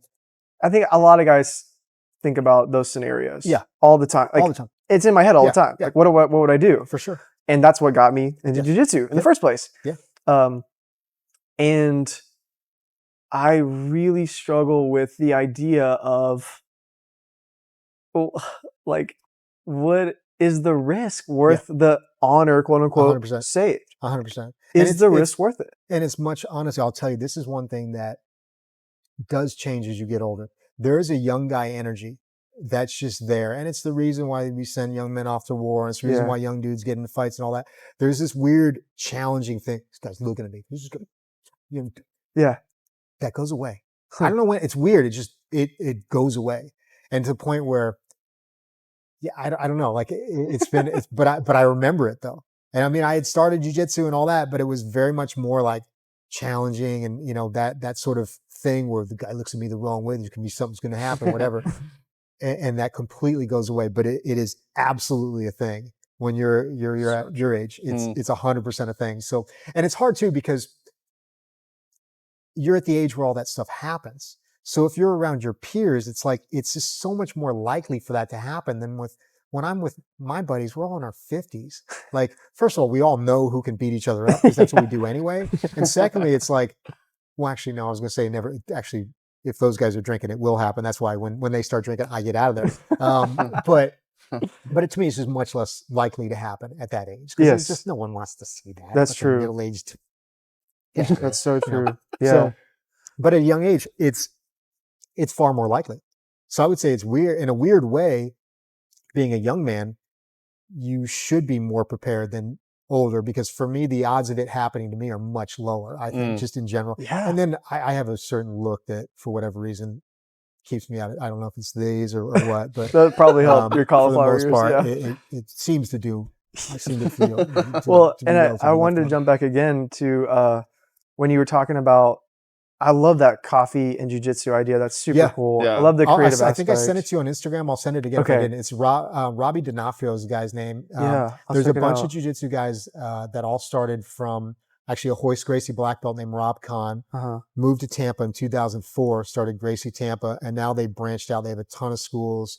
A bunch of his students fought in the UFC and stuff like that. But Yeah. Wow. there's a lot of really good guys that are very good at social media, and just there's a lot of good jiu-jitsu in Florida, in that part of Florida. And like the aspect of that is so cool. And I think what you mentioned about the community really hits on the head of what we're trying to do. Yeah. Right? Like you felt Yeah. when you said that, we were both Yes. kind of like, Yeah. dang, because to give you a little bit more backstory is basically second floor. Why don't you tell them? Yeah, I was going to say the name Second Floor Yeah, Experience. second I'm floor. curious. It started with our hall. That, Okay, so you yeah, guys because went to- I was telling okay. you we went to school together, Okay. we went to college together. So it started on our hall. The name actually came from. It started as I Am Second. It was like this whole like Christian Okay. thing going around for like, this is like It's about humility, kind of. Okay. yeah. okay, I get you. And so, but eventually the name just kind of caught on with us. It was just like second floor. Because we were on the second floor of our dorm. Yes. So it just Okay. kind of Yeah, made yeah, sense. yeah. Okay.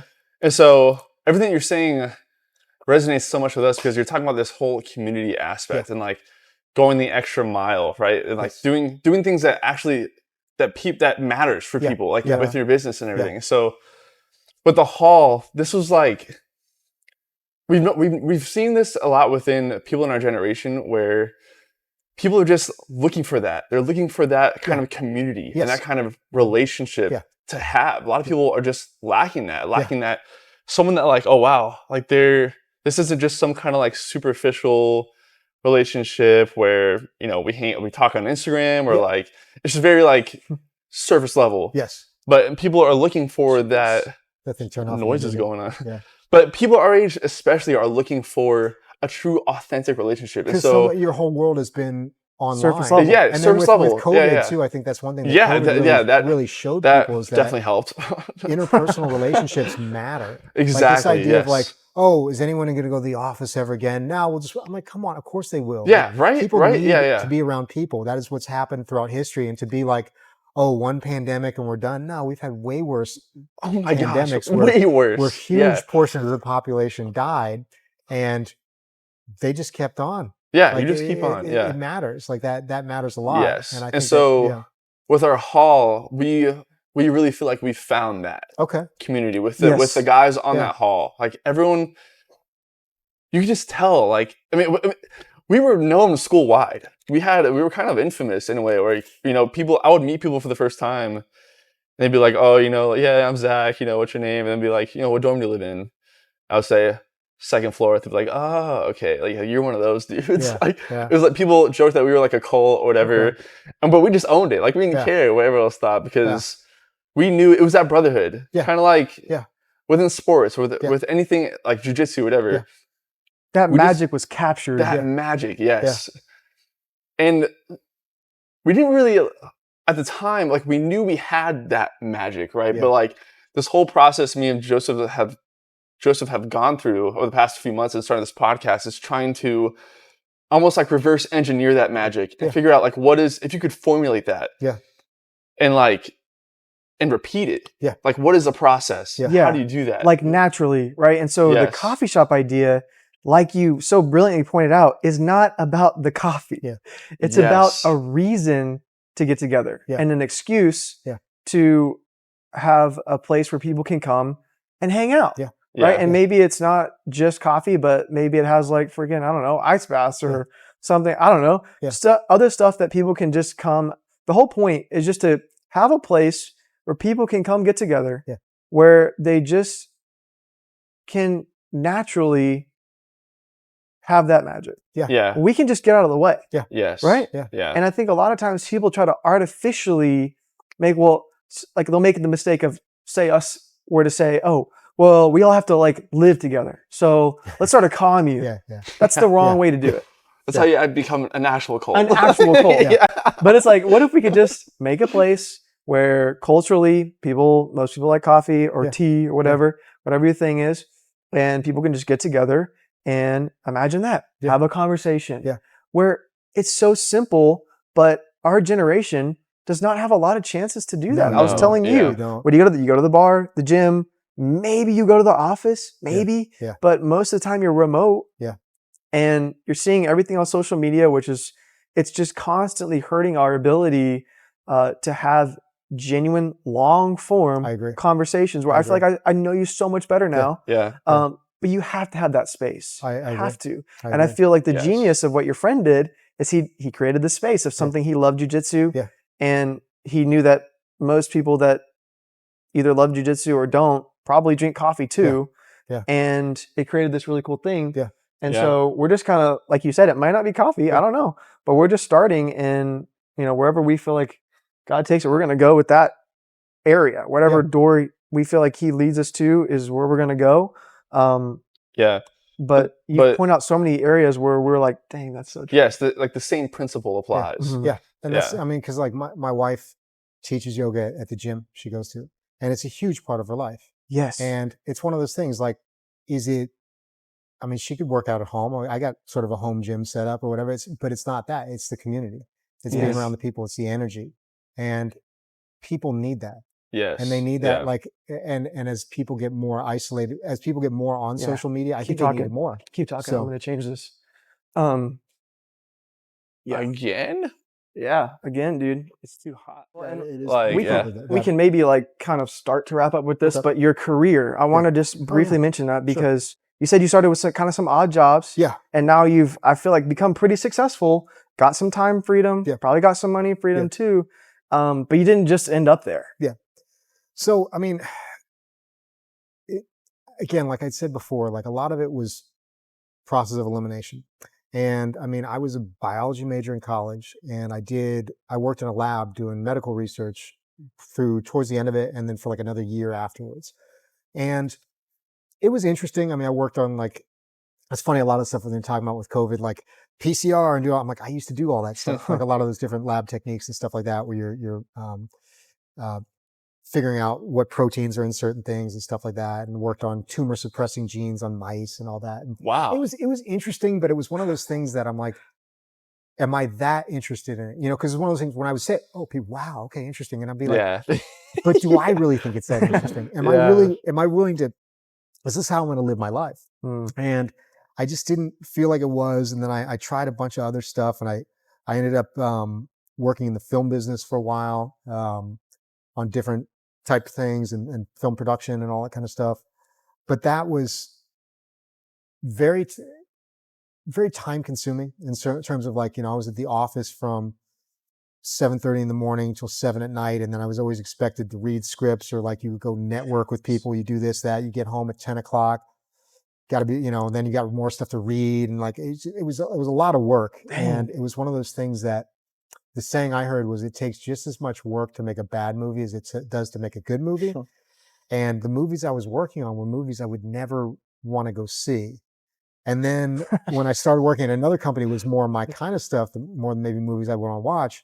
Then it was a constant thing of trying to get money from people, trying to do this, trying to do that. So it was like, one was more of a studio system where a lot of that's taken care of, but the quality, at least in my mind, was not what I wanted.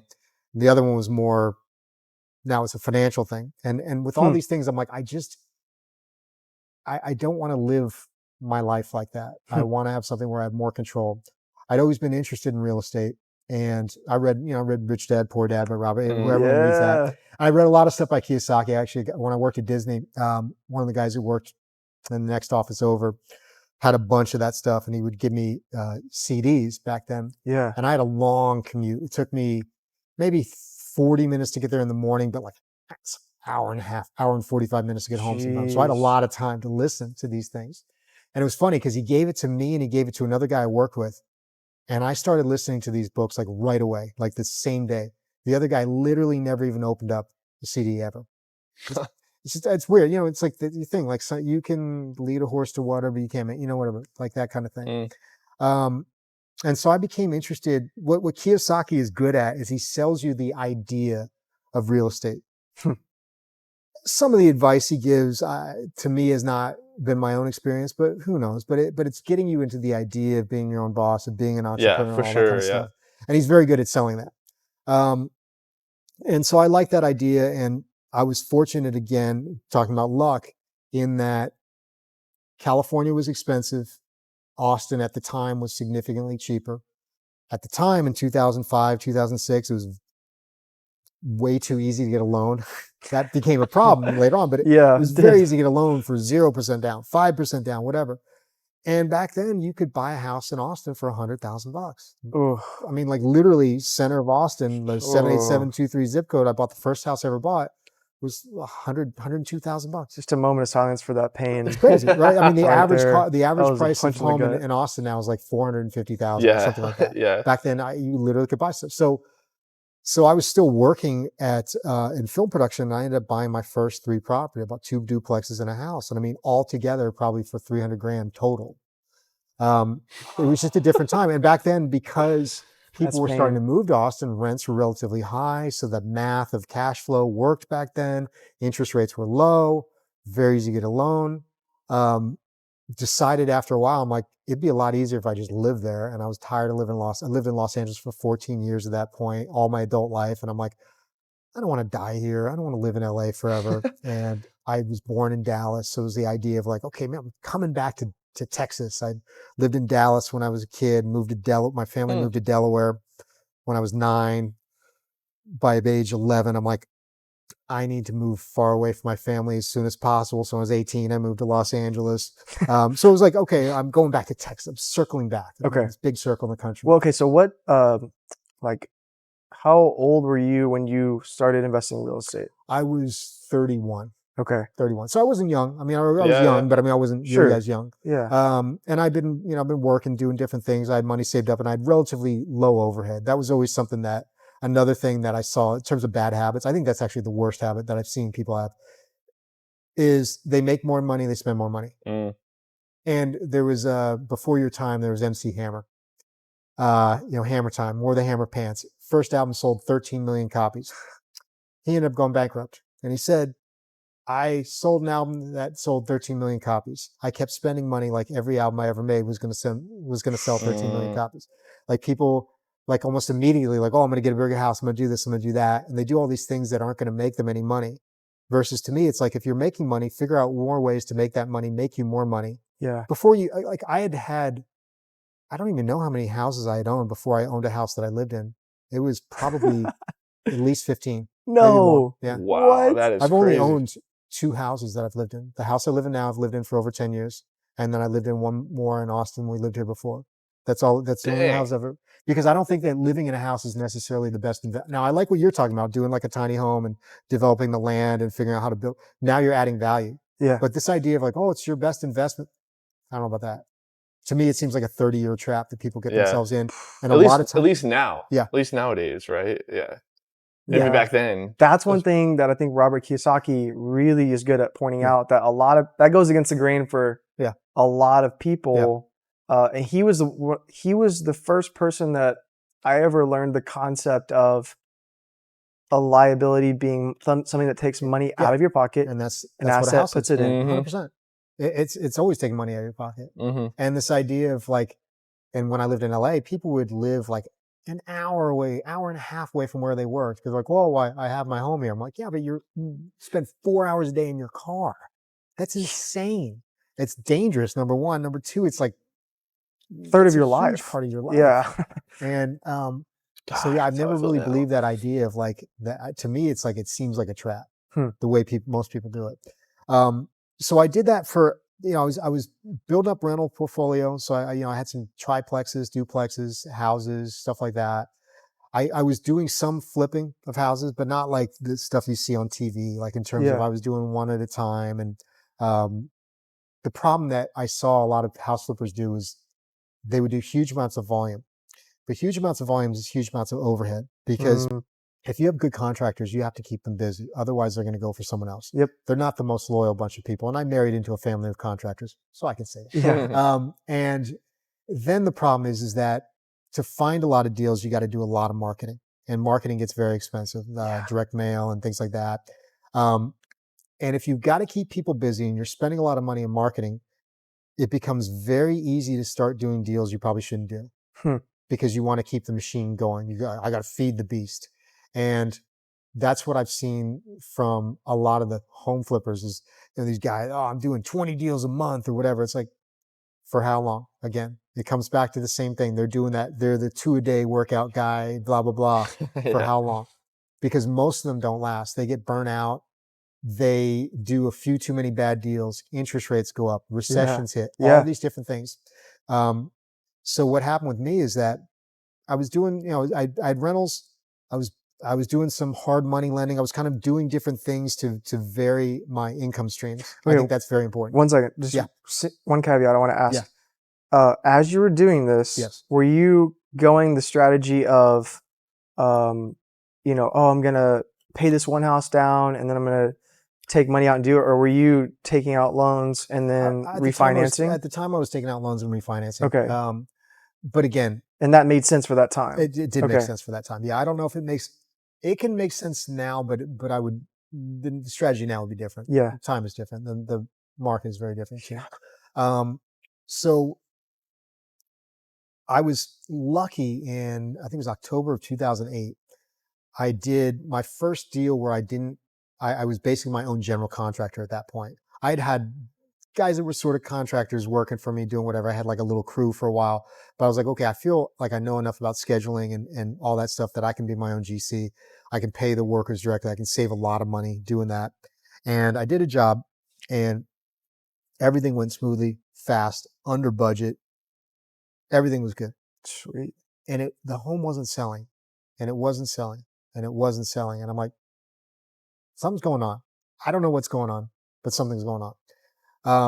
So when I did sell that house and I took my nest egg and other stuff and I put it into a hard money deal where it was. Can you explain hard money So for hard money is people who don't know? basically where you're lending money to people. Maybe they need the money quickly. It's usually a lot of times, for the ones I was doing, it was commercial deals where they have a lot of equity in the deal. They're buying it for like 50 cents on the dollar type thing.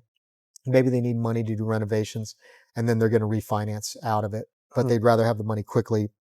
Going through a bank can be a huge pain in the butt in terms of, especially commercially. It's, good Lord, they need a lot of information. It Yeah. takes a long time.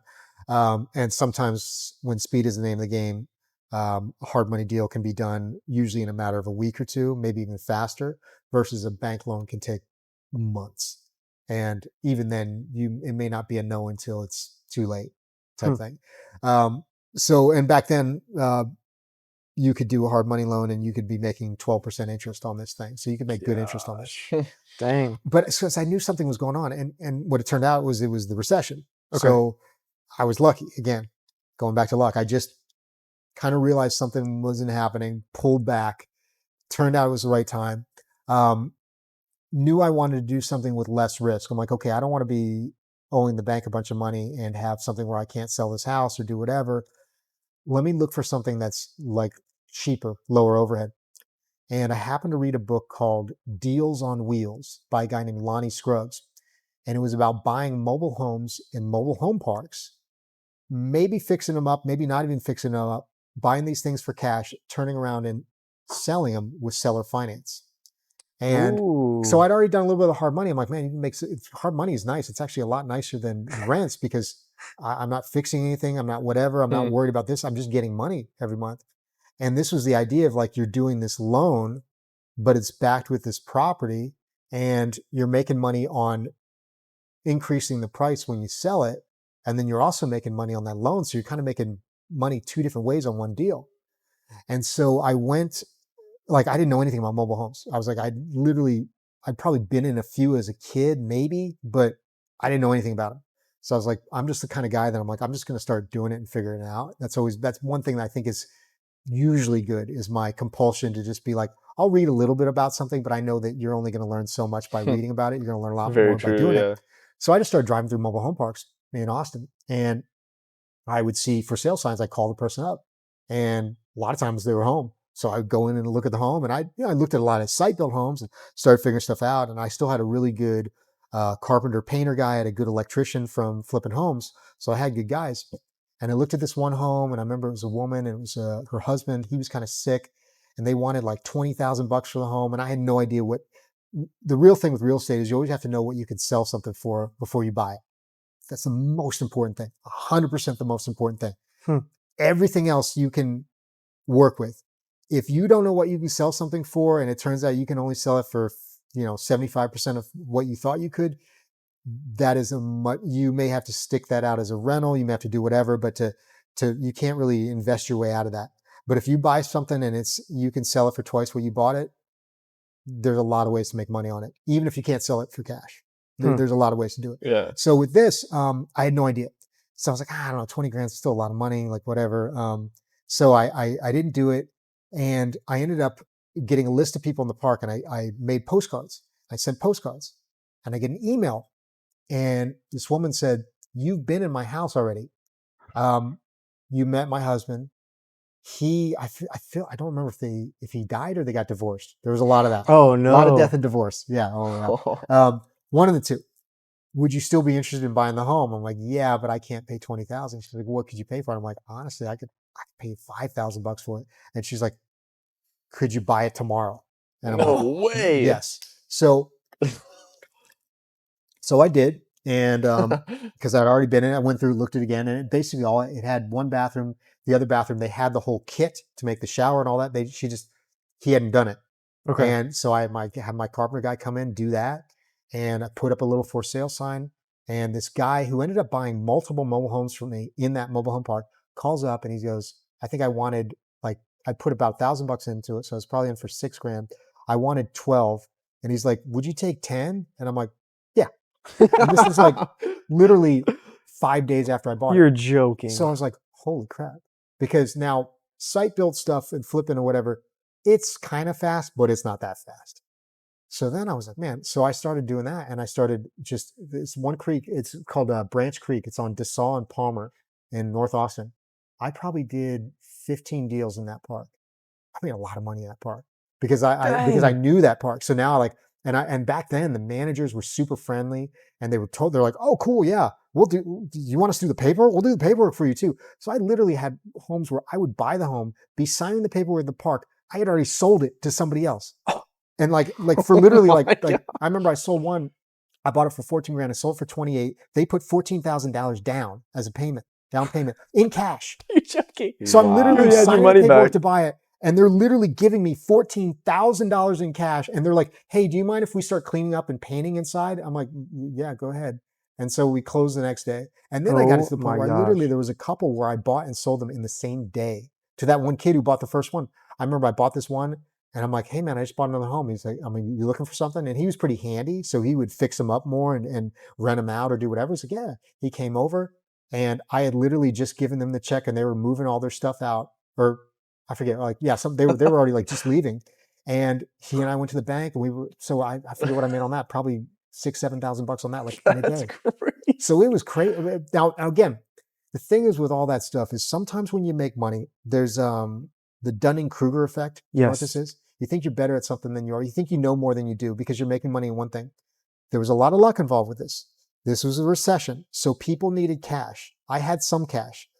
Now, there was good buyers and they needed financing, but the first thing that everyone stopped lending on was mobile homes. The very first thing, because a lot of the Wow. bundles, when they were doing the whole subprime thing, Yeah. a lot of the bundles of things, the first ones to fail were mobile home loans. Really? So they stopped. So a lot of Well, people that makes stopped. sense because they would give the loans to the people that couldn't afford it Yes. in the first place. So I had First. people that were paid, they put 50% down on 50%, 50 down on loans. Oh my gosh. And this would happen a lot. So the problem with success sometimes is you start thinking that it's you Mm-hmm. and not the luck factor, not the timing factor. So I did pretty well for a couple years. And then we moved to California, And I was like, oh, I know how to make money now. I'm going to come back. I'm a black belt in jiu-jitsu now too. I'm going to surprise my old training partners. I'm going to make all this money. It's going to be glorious. And like, I was getting my kicked in jiu-jitsu, like horribly. Like I was getting smashed by blue belts at John Jocks, like badly. Like, and I was so, Whoa, well, I what? was like, we would just, basically his classes were like 5-minute rounds, a Okay. minute break, Jeez. all class. That's the Oh whole my class. gosh. And I would just get crushed by people. I just didn't have the conditioning, whatever. And then the whole tactics that I had done to make money were not working in California. Number one, the price points, just the math didn't add up. Like with, if you buy a mobile home for $8,000 and you sell it for 16 and you're taking $5,000 down, you can do that. Like the math works. Yeah. But if you're buying a $40,000 home to try and make it an 80, it's never going to work. Like the math below 50 grand, you can sort of exponentially increase your profits mathematically versus with other stuff. You just can't do it. Yeah. I thought I could. I thought it was me. So I didn't do well in LA. And by the time I came back here, things had started to change. Austin was a much more popular city. The mobile home parks, the rent, when I started it at Branch Creek was $350 a month, the lot rent. Now it was like $700 a month. Oh my so gosh. to ask somebody to pay another $300-400 on on seller finance on top of that, that became harder and harder to do. So just because you've had success up to a certain point, that may just be a time and place type of thing. So the real skill, I think, is seeing where the opportunity is in that particular time and place. And a lot of that became, for me, and really almost, 8 years ago, became not in Austin anymore. I haven't done any business in Austin in 8 years. No way. I started off, I started doing stuff in Canyon Lake in 2016. Do you know where Canyon Lake is? Yeah. Okay. So like many a lake town, Canyon Lake has people that are like, oh, this is my second home, this, that. And then the other people where it's like, somehow they ended up in Canyon Lake. Yeah. Those were my people. Oh, and, yeah. Again, time and place thing. Now Canyon Lake is pretty nice and decently expensive. Back then, so I'll give you an example. I looked at a home. I ended up not buying this one because it had so much drug paraphernalia still left in it and so many things that I'm like, this is more trouble than I'm willing to go through. Plus, I don't want to step on a needle type thing. Literally that bad. But I had it under contract for like $15,000 for a home and a half-acre lot. So this now is buying homes on land. That same, the next home over, exact same model, single wide, 16 by 72 or whatever the length was, maybe 4 years later, sold for $95,000. So that area changed. It went from like you could buy a home on land for $20,000, less than that, to all of a sudden now those same things are $200,000. Oh my gosh. So it's like, time and place. I was just in there at the right time. And then I found a guy who was a realtor who knew mobile homes, who used to sell mobile homes, who had a who used to own a construction company too. So he knew construction, knew costs, whatever. So after a while, I wouldn't even go look at him. He lived in New Braunfels. I'm like, yeah, go look at this. See what you think. See what you can sell it for. He's like, we got to do this, this, and this thing, sell for this. I'm like, okay. And then I just offer the person usually about 40% of that because you figure you got to put in construction costs and carrying costs and all that stuff. And that was it. And then I had an assistant at one point, and then she would do the negotiating. So she would talk to the person, So I did nothing. And again, I thought this made me smarter and all this stuff, but time and place. It worked until it didn't work. But all that was always an exchange of stuff. Like you're buying these things, selling, buying, selling. I wanted to build up more long-term wealth. And that's what got me into commercial. I see. It really became about, I don't have kids, but I have a lot of nieces and nephews. And as I get older, I think more about how can I set them up for success and what can I give to, what can I leave to them basically. Wow. And I started thinking about that. That's a good uncle right there. Yeah. I mean, that's what got me into that. And then it was also dealing with homeowners and stuff like that, especially if you're flipping homes or doing things like that, you're almost always dealing with people that something bad has happened. They usually say the 3 Ds. I would say there's 4 Ds though. There's death, divorce, disease, and displacement. So displacement, I mean, usually like they got to move quickly or something's happened. That's what you're dealing with 99% of the time. You're going, that home's in probate, this, that. That's where you make the most money on these things. but there's like an emotionally exhausting component of that, of like dealing with like, this is my grandfather's house, they died, or like, this one guy, I ended up being a great deal. I bought this home in a mobile home park, but it was like his mom's home, and he's like, I want to sell this thing by tomorrow. I'm going back to New York. This is disgusting. My mom didn't leave the home for 5 years. She literally had not left the home for 5 years. And like, there was, to get graphic, there was cat pee that had melted into the carpet, and like, just, it was horrible. Like, it was just like I was like, at a certain point, I remember I was doing that. I'm clearing trash out. I'm doing this. And I knew I was going to make like good money on this home, but I'm like, dude, I went to college. Like, is this really like what I'm going to do with my life? I'm like cleaning up a cat. Like, I don't know. It got that. And then when it comes to like, a lot of times, if you don't time the market correctly, if you overspend or whatever, you may have to rent these homes out for a while. That becomes something I had to do that a few years ago for a bunch of property in East Texas and some stuff in West Texas. And now you're dealing with, home renters and stuff like that. And at lower prices, cost of housing and stuff like that, it may be somebody who's made a lot of wrong decisions in their life, maybe somebody you like, or maybe somebody you don't even like, and I was like, I want to like my tenants more. And I was like, the way I think I'm going to do that is commercially, because if it's commercial, they own a business. I like business owners. I own a business. You're my kind of person. And in terms of sustainability, I've had tenants flush towels down the toilet because they were pissed about something, and then the whole thing floods. What? I've had people I've had people, they got pissed because something happened, or if they took a hacksaw and they went through everything, and they sawed through the water heater. They did this, they did that, other things. They found paint, they threw paint all over, like just all sorts of things. People look crazy. I had renters where, oops, they didn't tell me that half the house caught on fire. I come out, all the sidings melted when they moved out. Like, What? I didn't want to deal with that anymore. I wanted something where this is like their place of business. They want to make it better. We're all on the same page. We're all about making this the best possible place. And that became commercial. So Dang. that's why I chose commercial. I don't blame you. Yeah. Shoot. Yeah. Whoa. But that being said, I mean, I don't know if I had just jumped into commercial, there's a lot of stuff I never would have learned. Yeah. True. And honestly, again, the price points, because I would say to anybody looking to invest in real estate, I would still tell them to do mobile homes.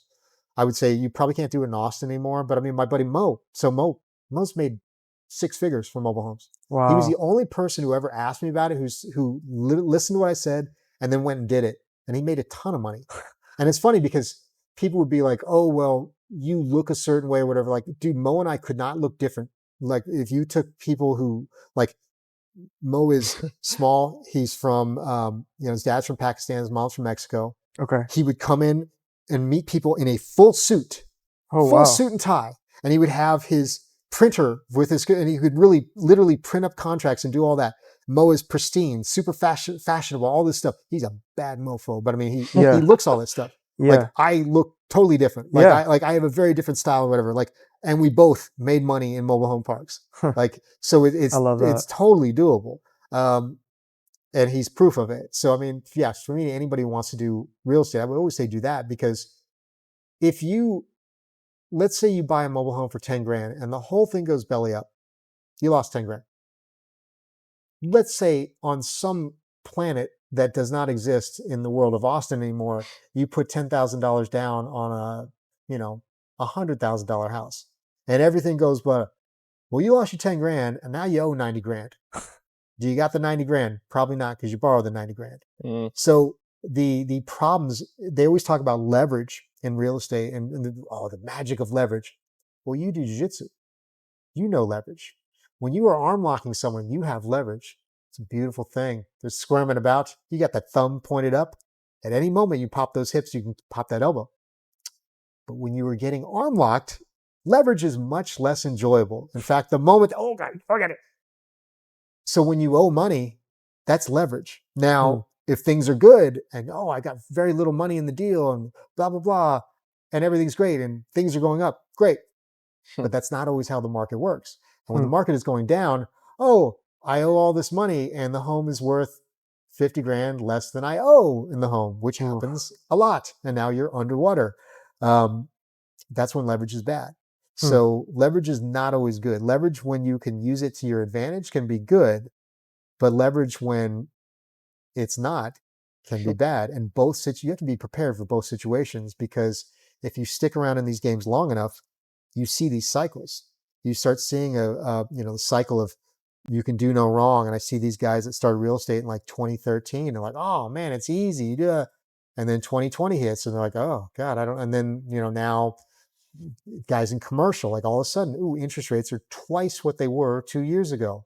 Well, that's a huge thing. And now it's not just interest rates, it's property taxes in Texas. They go up every year. And then property insurance. Now my property insurance on my commercial properties went up 40%, 40 in 1 year. Oh my gosh. So my when goodness. you have these things, and then people are like, rents always go up. I'm like, yeah, until they overbuild like they're doing right now. And you have an exodus of people leaving Austin. Travis County is going to have a net loss this year of people. Whoa. Not a gain, a loss. Really? Yep. Interesting. So now you have way more supply and you have fewer people. That means rents are going to go down, or they're at least going to stay stagnant. And you got all these new apartment buildings online. So a lot of these places are going to say 3 months free, 6 months free, because they got to do something to fill them up, because they need to refinance too, because most of them are on a construction loan, on some sort of bridge loan. So now all these hot shots who thought they were going to do a little lipstick stuff and do all this and make all.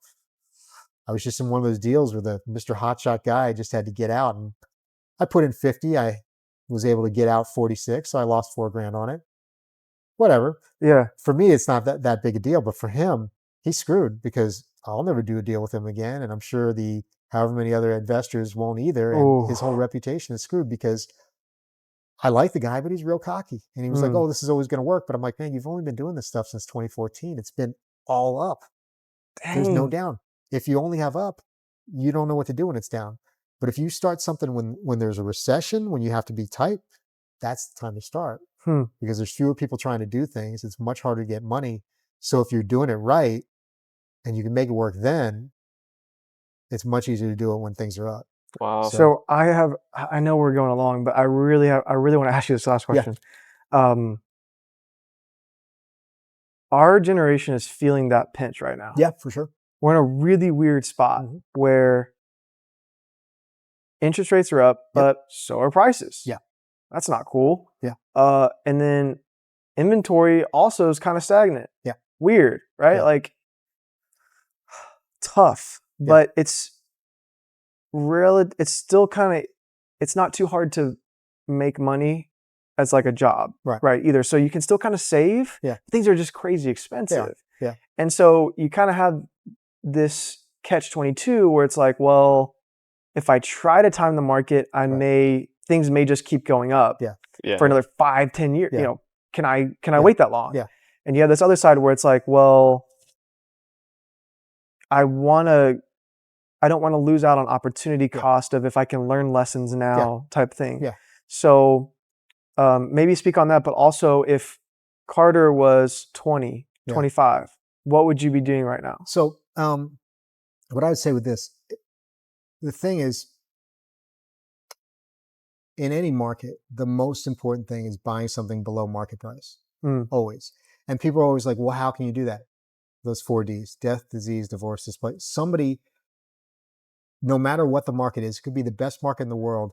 Maybe they don't want to deal with going through a realtor or whatever it is to sell something. Maybe they can't, they don't have time. Maybe it's something where they live out of state and like, I don't want to handle it. Like I literally just did this. I had a cousin who I met twice in my life who died, who had the ex-wife, the new ex-wife. They're fighting over stuff. Oh. My sister and I were listed on the will, and one just sent something for me to just sign off and say, I relinquish my rights to the house. I did immediately. I don't care. I don't want this house. Like wow. I have no interest. I literally never, I couldn't pick that guy up in a police lineup. I didn't know the guy. So it's one of those things that like, this literally just happened to me. So It happens. So if you can figure out, again, understanding what something is realistically worth, not what you think it'll be worth in one day or whatever, but what it's realistically worth right now, and find a way to get that undervalued, below market value, preferably about 65% of market value. It's doable. And that way, now you've already kind of made money. Let's say the market stagnates for 5 years. You still made money. Let's say it goes up. You've made money. let's say interest rates go down, which depending on the election, I think they will go down this year. Now you've made even more money because when interest rates go down, prices go up because they look at it, money is cheap. That's what they always say. Oh, money's cheap. Money's free right now. Oh, yeah, because it's when somebody's interest rate or when somebody's mortgage doubles, now money's expensive. But when it goes in half, now money's cheap. So I had a buddy who just bought a house. He's like, oh, I know it's the worst time. I'm like, no, it's a great time to buy because just keep paying your mortgage, be a good payer for a couple of years. And when interest rates go back down, which they will, now you can refinance and now you're going to be paying way less than you were paying before. And you'll pay, especially he's going to pay more. So he'll pay more and get more equity at that point as well.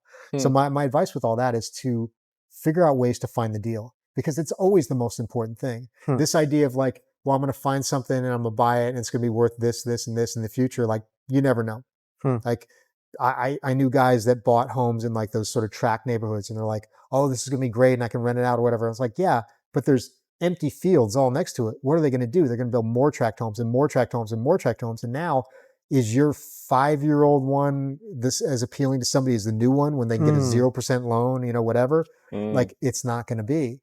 Versus if you find something unique, and you were talking about finding land and stuff like that. If you can find land and just develop it, if you can find land and just find a way to rezone it, that adds value right away because rezoning is a pain in the butt. You have to go through the city council, you have to do this, that. It could just literally be paperwork and going through a council, but immediately you've added value. So when I developed, the thing that I wanted to make sure I did was every step of the way add value so I could exit at any point. So my most recent thing, I found a lot that I was able to buy directly from the owner. So I kind of used my house flipping strategies and stuff like that.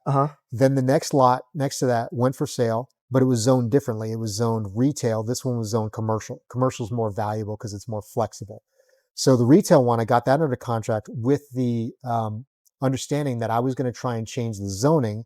I was going to go through all that. If I could change the zoning, then I would go ahead and buy the home. If I could, or buy the land. If I could not, then I would not. So I did all that, which cost a little bit of money to get under contract, but not much. But then a little bit of money to get the civil engineer, go through the city council, go through the planning and zoning and all that. I was able to change the zoning. So now I ended up buying it. So now it's worth way more because now I've got 2 lots combined that are both zoned commercial. Before it was one commercial, one retail. So that's worth more. Now I get the civil engineer and the architect to draw up plans. Well, that takes money and time, but now I've got plans. Okay, now I can sell that for even more.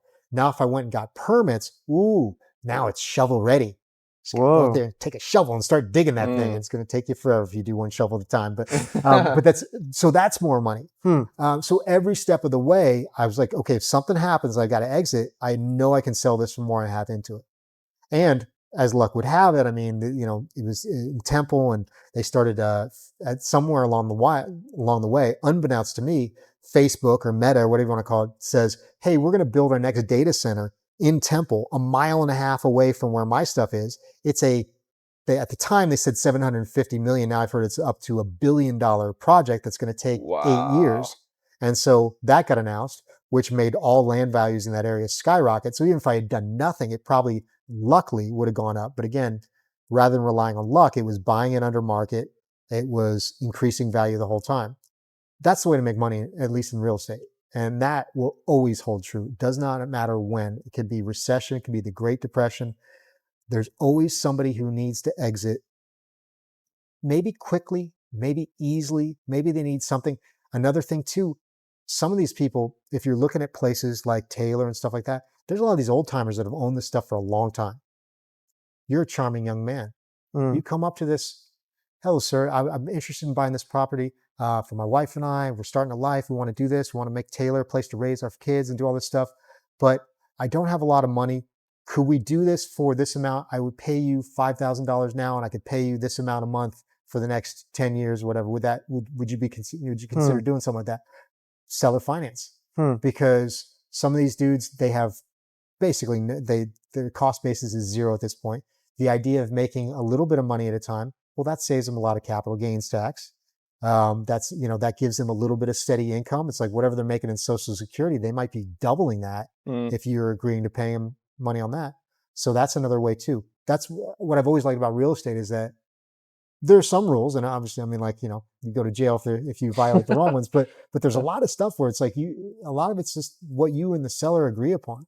So it doesn't necessarily have to be cash because people are like, well, I don't have any money. And it's like, well, but maybe somebody has money. Or maybe the person you're trying to buy from has money or doesn't, they may not want the whole chunk of cash at the same time, or they may just like you. You're a likable guy. Why not take advantage? I'm not even taking advantage of it. I mean, because you're being sincere. Yeah. And that's a way of starting. So there's a lot of ways that you can do it. Man. And then it's something that, now let's say you do put a tiny home on it. Now you turn it into some sort of hipster retreat, little Airbnb thing that you can rent out during the, whatever. You can turn it into something like that. Or speaking of community, maybe it's a tiny home community that you start getting, there's all sorts of stuff that you can do that if you put the pieces together, because if you don't have money, if you have like what they call sweat equity, that's where you can make things happen. That's so true. So, and it's just the cool thing about it is that when you start looking at the world that way, and you see it creatively, with creativity and with opportunity, you'll never look at the world the same again. Because everywhere you start seeing opportunity, you're like, ooh, what if we could do this? What if we could do that? And wow. And again, a lot of it's just understanding when something works and appreciating why it works, but understanding it may not always work. But the basic idea of finding something under market and adding value, that will always work. It just depends on the situation. It's just like you're going to, whatever. You got me in that good arm lock the other day. So that may work for a while, but then, okay, maybe somebody, you have success with it for a while, but now they're doing this. Okay, maybe it turns into a straight arm lock, or it turns into a triangle for a while. But then eventually people forget about this. Okay, so this starts working again. Like different submissions work at different times. And then sometimes they circle back. So success happens. It's just don't get too married to that idea of it's got to be like this, because it will change over time. Like what I'm doing right now, I may not be doing it all in 5 years. Yeah. You know what I mean? Yeah, it's like, and I'm okay with that. Before I thought it was like, oh, it's got to be this way, and this is the key, and this is my thing. And the problem is that then you start getting tempted to do bad deals. And that's what kills you. And literally like I've done bad mobile home deals, but I remember listening to Steve Wynn, the Vegas real estate guy, talking about these guys who'd done a bad deal in Vegas. And it's like, literally, you're talking 1,000 times the price point of what I was talking about with a bad mobile home deal. Like, and he's like, oh yeah, they were trying to buy their way out or spend their way out. So they're going to do this and develop it further. And they realized they couldn't put the pieces together. So you hear this at like super high, hundreds of millions of dollars level, but it can be a $5,000 trailer that you should have bought for $3,000. You know what I mean? Yeah. Like, it can be in any level. So it sounds like essentially you're saying just to be adaptable. Right, essentially just be adaptable and look for opportunity. But you have to stay flexible enough to when the opportunity comes to know, okay, I can do this, and then you have to do your due diligence to have the confidence to say I can realistically make some kind of money here, or I can at least hedge my loss. Yeah, if that happens. Yeah. Wow. Yeah. Well, thank you so much for your time. I really appreciate it. Man. If you're listening or watching, I think the biggest lesson from hearing your story is that no matter what circumstance you're in or what market you're in, your mindset and your skill set are always what can make you money or make you successful, whatever that looks like to you, no matter what. I agree. And so I haven't asked you directly, but hopefully we can leave your Instagram or something in the description. Okay, cool. I mean, You've been putting jiu-jitsu videos. BJJ, You've been putting like jiu-jitsu videos up. It's going to be good. If you don't like jiu-jitsu, there's always something you can learn. Yeah. You should like jiu-jitsu. That's shame on you for not liking. Well, thank you for your time. Thank you, everyone, for tuning in. And we'll catch you on the next episode of Psych4 Experience. There you go. Peace out. Boom. Dude. Sweet, dude. Thank you. Oh my gosh. That was fun, awesome. man. That was dude. Great stuff. That's one of my favorite ones. I want to talk to you. Not now. Later. No, now.